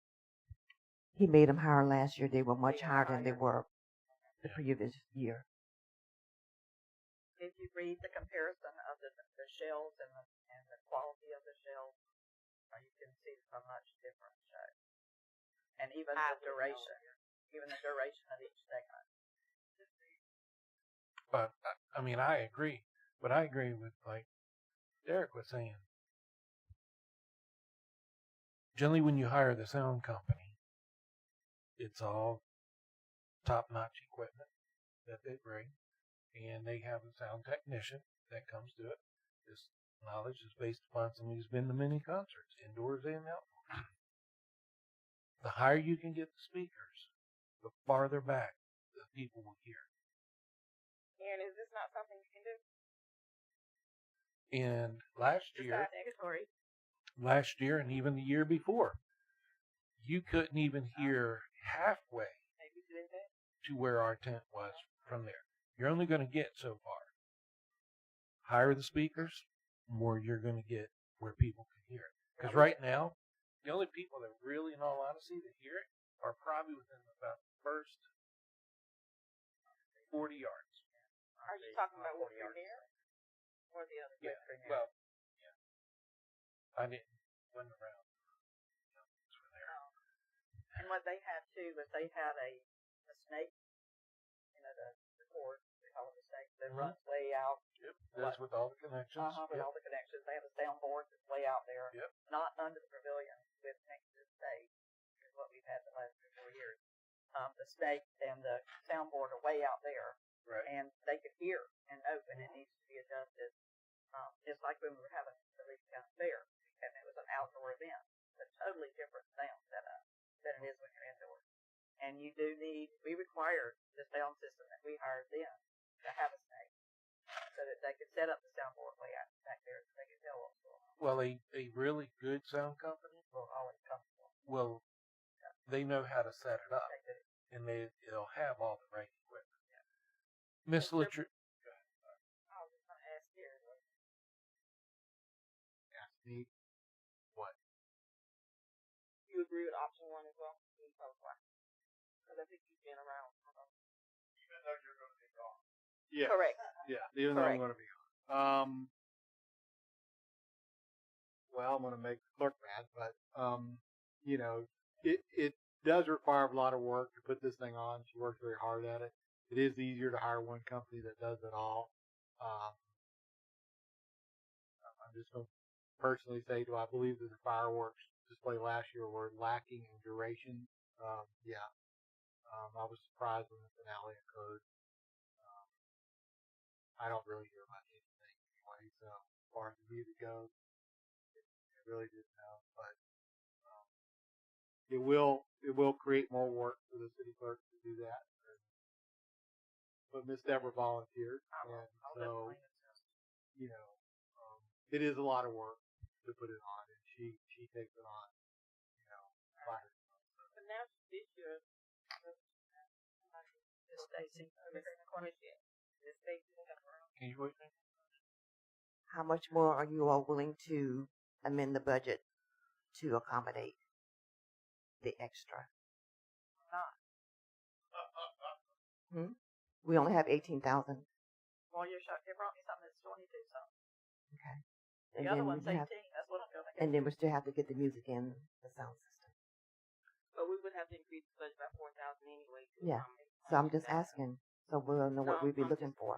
I think it's worth getting clarified before we decide. Can I ask a question, and maybe Mr. Lamar Steve on that one? When the fireworks were out at the baseball field, that's been many years ago. Yes, sir. Yeah, I was a member of that team that used to do that. Do you remember how much they spent for fireworks? I have know no it was a idea. heck of a no, show. I had no idea. I can tell you, the Williston Fire Rescue Department will not shoot off fireworks. That is the job for a professional. Yeah. And the night that a mortar blew up about 6 foot above my head was the night I said, "That's it. We're done." I was just curious because that was a heck of a show back then. It was. And that's it where was one of the most dangerous things I've ever done in my life. Especially when the mortar went off 30, a little bit above your head. That was Yes, sir. exciting, wasn't it? It was very exciting. Yeah. Very It's gone exciting. from 5,000 to 8,000 to 10,000 to 12,000. Just for fireworks now, we're talking. I've been pushing 50 the last couple of years for a budget. The program back then, like Miss Jones said, we probably didn't spend 10 grand Yeah, total. But you got to remember, all of the labor was Spray. supplied by the fire department. They And dug they the were holes, shot- they did everything. They were shot individually out of a tube. These are all computerized, at least Skylighters is. Yes. Whoever Premier Events hired, they use the computerized board too. So it comes completely set up. All you do is push a button and it does the thing. So I mean, So I guess we need to decide whether or not we want to extend the fireworks show or shorten it, but then have other entertainment prior to the exhibition. We always have other entertainment prior to the show. The fireworks. And there's plenty of times that it opens at like 6:15. I mean, we don't shoot fireworks till 9:30. So there's plenty of time for music. The people have, Oh yeah. We have local entertainers who come and sing first, and they're all free. And we do that even if Premier's doing it. People like Reggie Stacy and trying to think who else we got. Mandy Fugit, 3 or 4 other people that would all come because they just love to sing. just trying to figure out how to do this. I think we need to table it so we can get the front on the other things. If they are truly out of The sooner range. I table till what, the next meeting? Because I really would like to go ahead and start. So we have our down payment or whatever. We have it locked in. So the price won't go up again.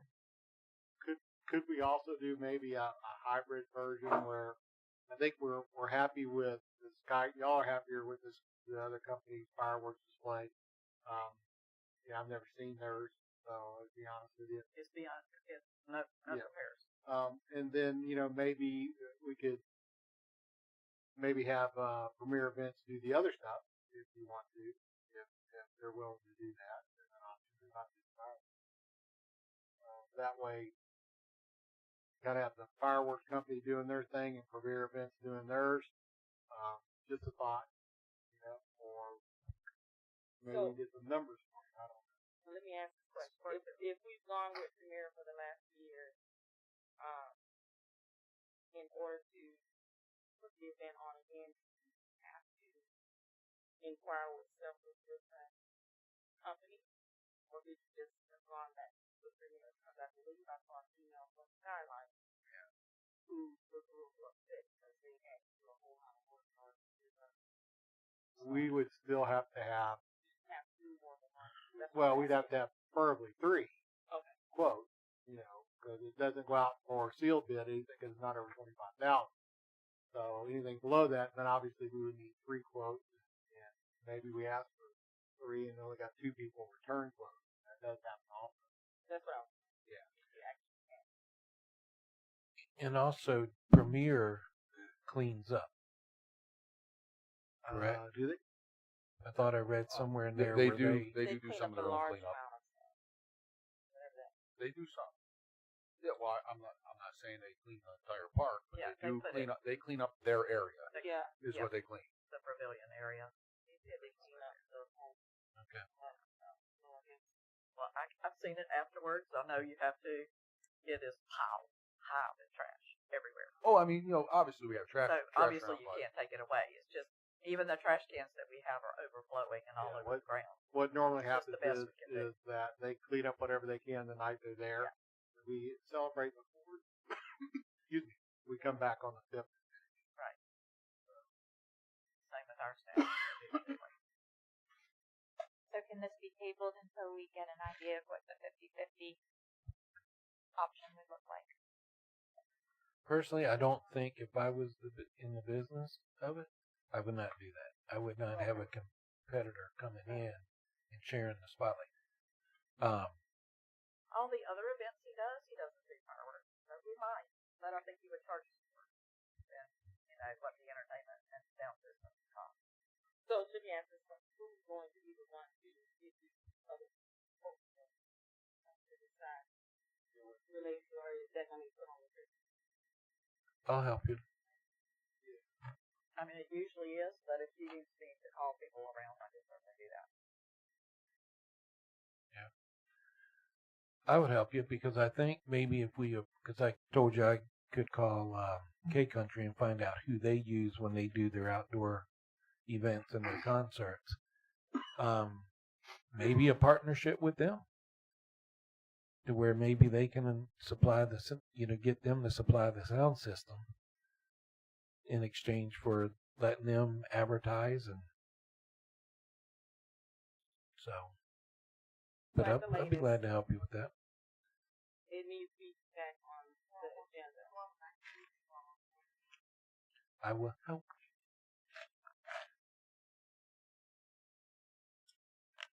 I'll help you do that.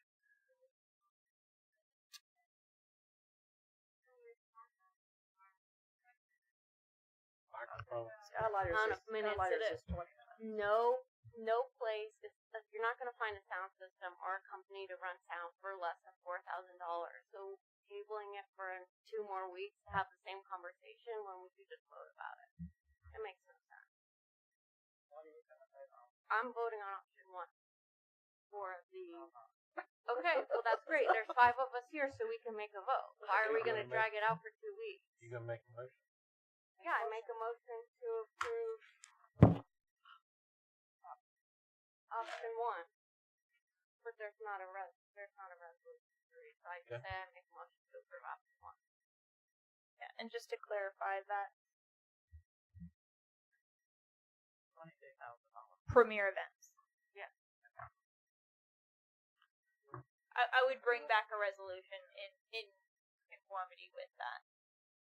Yeah, so that's my bad. So we should have a resolution with this spending this much money. So Okay. we just had that discussion first. Nothing, because it's not resolved. Yeah. Okay.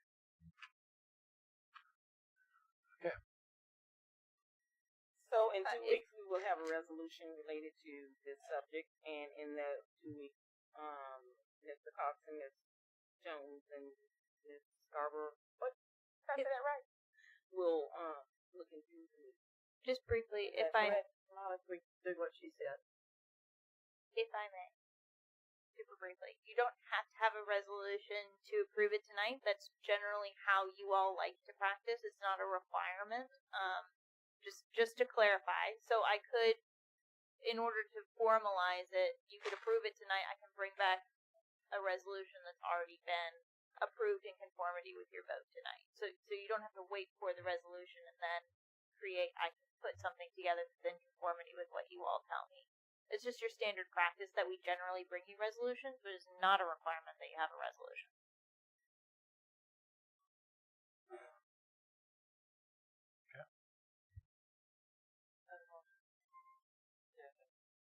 I have a motion.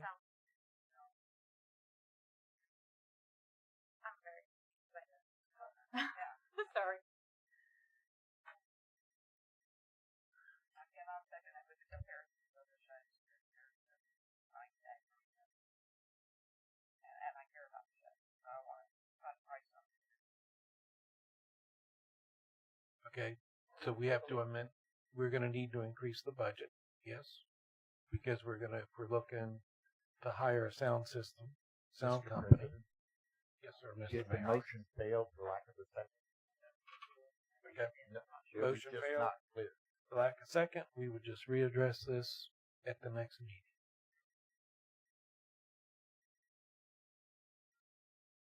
All right, E.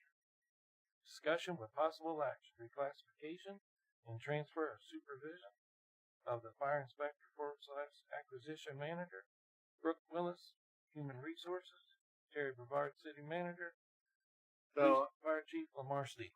thank you, Mr. President. I appreciate it. I'll start the lead on this. So, for some time, myself and Chief Stiegel have been talking about where's the best suited position for Danny, his position, and what he does in the sense of fire inspections, almost at fireworks, fire inspections, and continue to be able to do what he does in the sense of for the city in saving us money and looking for stuff like that. As an example of what we would like to do is formally transfer that position underneath the fire chief, and that he would be supervised by the fire chief. And keep in mind, the reason why we're coming to y'all on that is that it's two different people. He would fall under the direction of the mayor, and out and underneath the direction of myself and the city council. However, we would expect him to continue with the process of doing whatever he needs to do in the sense of finding us resources and stuff, that the trucks, the generators, and all that stuff. I have no problem with it. Danny has no problem with it. Chief Stiegel has no problem with it. Fiscal Director Bloom has no problem with it. He'll do a budget amendment next year. His budget will stay inside where it's currently at until this budget's over with. I will tell you that, like I said, the main thing is he's going to have dual purposes. He's still got to continue to look for the stuff that we need. And I'll give you an example of what he just did.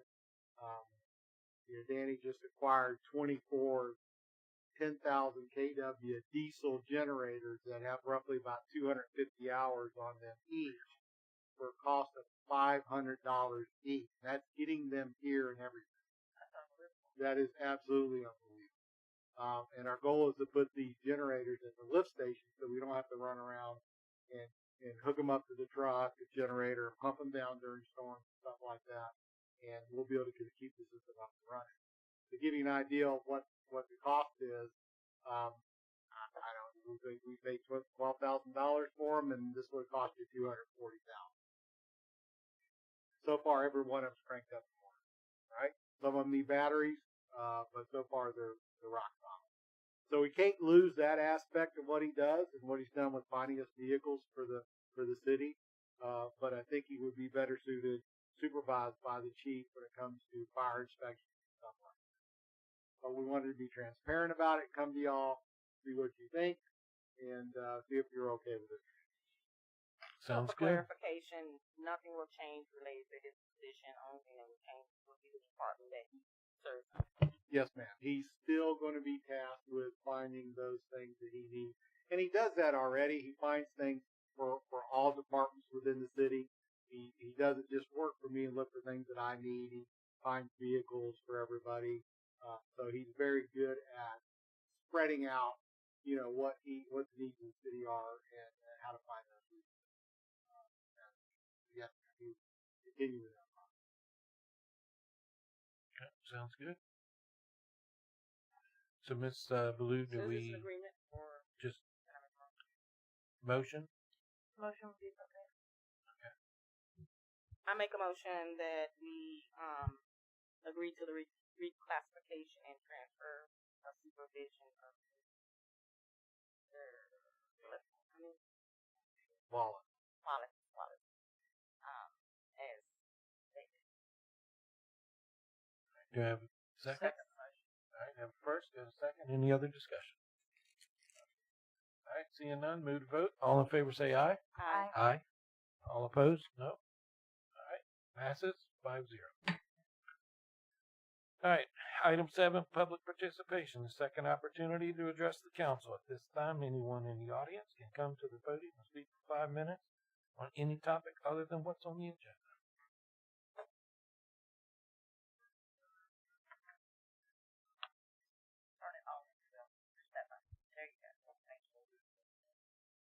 Is it good? I'd like to give a little bit of a comment from earlier. I wasn't here whenever the discussion was had in regards to shed masters. I'm sorry, could you state your name? Yes. And residence, please. Yes. Crystal Pinkston, Wilson, Florida. Is that all? Is that all I need to say? I'm not a very formal guy. So I had no intention of addressing or even coming into the public participation, but this, as someone on the other side, I'm not speaking as Dan's wife. I'm speaking as a licensed contractor who was the contractor in the time in which the building code for 2017 was enacted and updated, as it is every 3 years. And this is not something where there was an office building there for shed masters. That was something that was brought in. Now, when the office building is brought in, whether it be a shed, those sheds are actually engineered as a storage facility, as a utility building. It is not engineered as an office. Now, you can actually put, by Florida Building Code, smaller storage sheds in without a permit. All storage sheds are supposed to have a permit. However, that kind of gets lax, and they usually don't really enforce that side of things. In this situation, though, that building was not there because we actually built the second and third phase of the mini storage in that same building code year, in which we were told that we may have to have a bathroom. So either that building was put there and there was no permit that was actually pulled, or there was a permit that was pulled and some favors were happening somewhere along the way that they were not required to put in a bathroom, to put in any type of parking or anything like that. And we haven't even talked about water management at that point. So I suggest you guys look into this a little bit further, as my comment. This is Don, if I'm correct. Don was going to look into that. Okay. Okay. I just,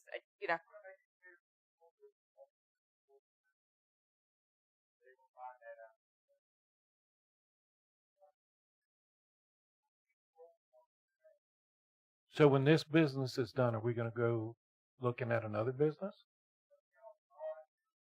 I'm just curious. We're bringing you abreast of a code violation, and it needs to be looked into.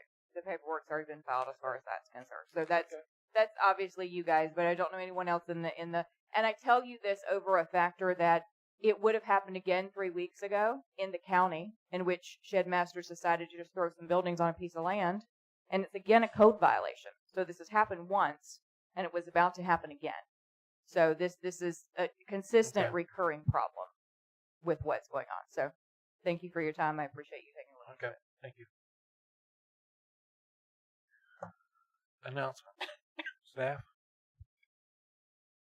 I just want to announce that December the 7th, Christmas parade, and the council normally rides on the float. Are you all doing that again this year? Because the guys are getting ready to start working on the float for the council. Saturday, December the 7th. Yeah. And it's for council and their spouses, correct? Yes. Yes, guys. I unfortunately will be out of town. Is it going to be a big boat? It's a 40-foot lowboy equipment trailer. You won't have to climb a whole lot. There is a set of steps in the back that you have to walk Just up to one sit on the hay set. bales. Okay. It's not like the Green We Monster. even got LED on it last night. I did the 4th of July. It was fun.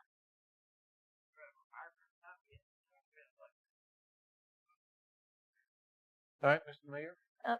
Just briefly, Mr. President, I apologize. But very exciting. December 18th is our ethics training. It is coming up. If you have not already RSVP'd to either myself or Kimberly, please let me know that you will be coming so that we can make sure that we have tents and tents of food. I'm seeing Ms. Hines is RSVPing right now, so I'm making this note. Then I'm checking you off. So if you've not already done that, please, please do. Again, for everyone, this is, for our newer members, this is an annual training that my office hosts free of cost to you all. When you fill out your Form 1, Form 6, you have to certify that you've done 4 hours of ethics training. This fulfills that requirement for you. We provide you with food, we provide you with drinks, and we provide you with what we believe to be very entertaining take on Very ethics, good. sunshine law, and public records. When's this? December 18th from 4 to 8 p.m. It will be at our office in Gainesville, Florida. I can provide that address to you, and I'll resend around the invitation again. This is a great opportunity. All of our cities attend. We represent 8 municipalities. So it's a great opportunity to network with other municipalities and also have a good time and fulfill your ethics requirement while you're there. So we typically have a pretty good turnout, and the food is delicious. Yes, Oh, it is. So question, if someone is unable to attend, is there another session that they can attend? So if someone is unable to attend, I will not guarantee that it will be live streamed, but I can guarantee it will at least be recorded. So I'm working on the live streaming piece of it right now, but your tech guy is me. So just don't hold me to a live stream, but it will be recorded. I know the Swanee River League of Cities always has one too.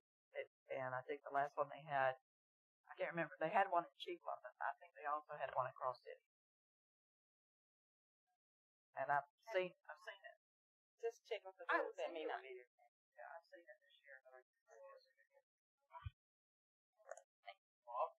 Wash your mouth out. It's fun.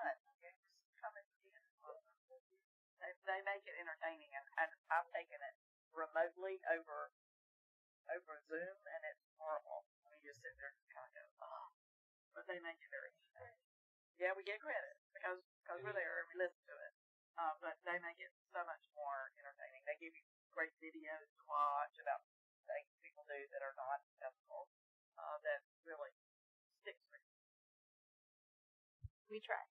Okay, thank you. Council, any questions? Now, such as that. Item 9, adjournment. Mr. President. Yes, sir. You had Mr. called Mayor. on me, and then other people took over. I am sorry. Sir. I am so Mr. sorry, Mayor. Mr. Mayor. I forgive you.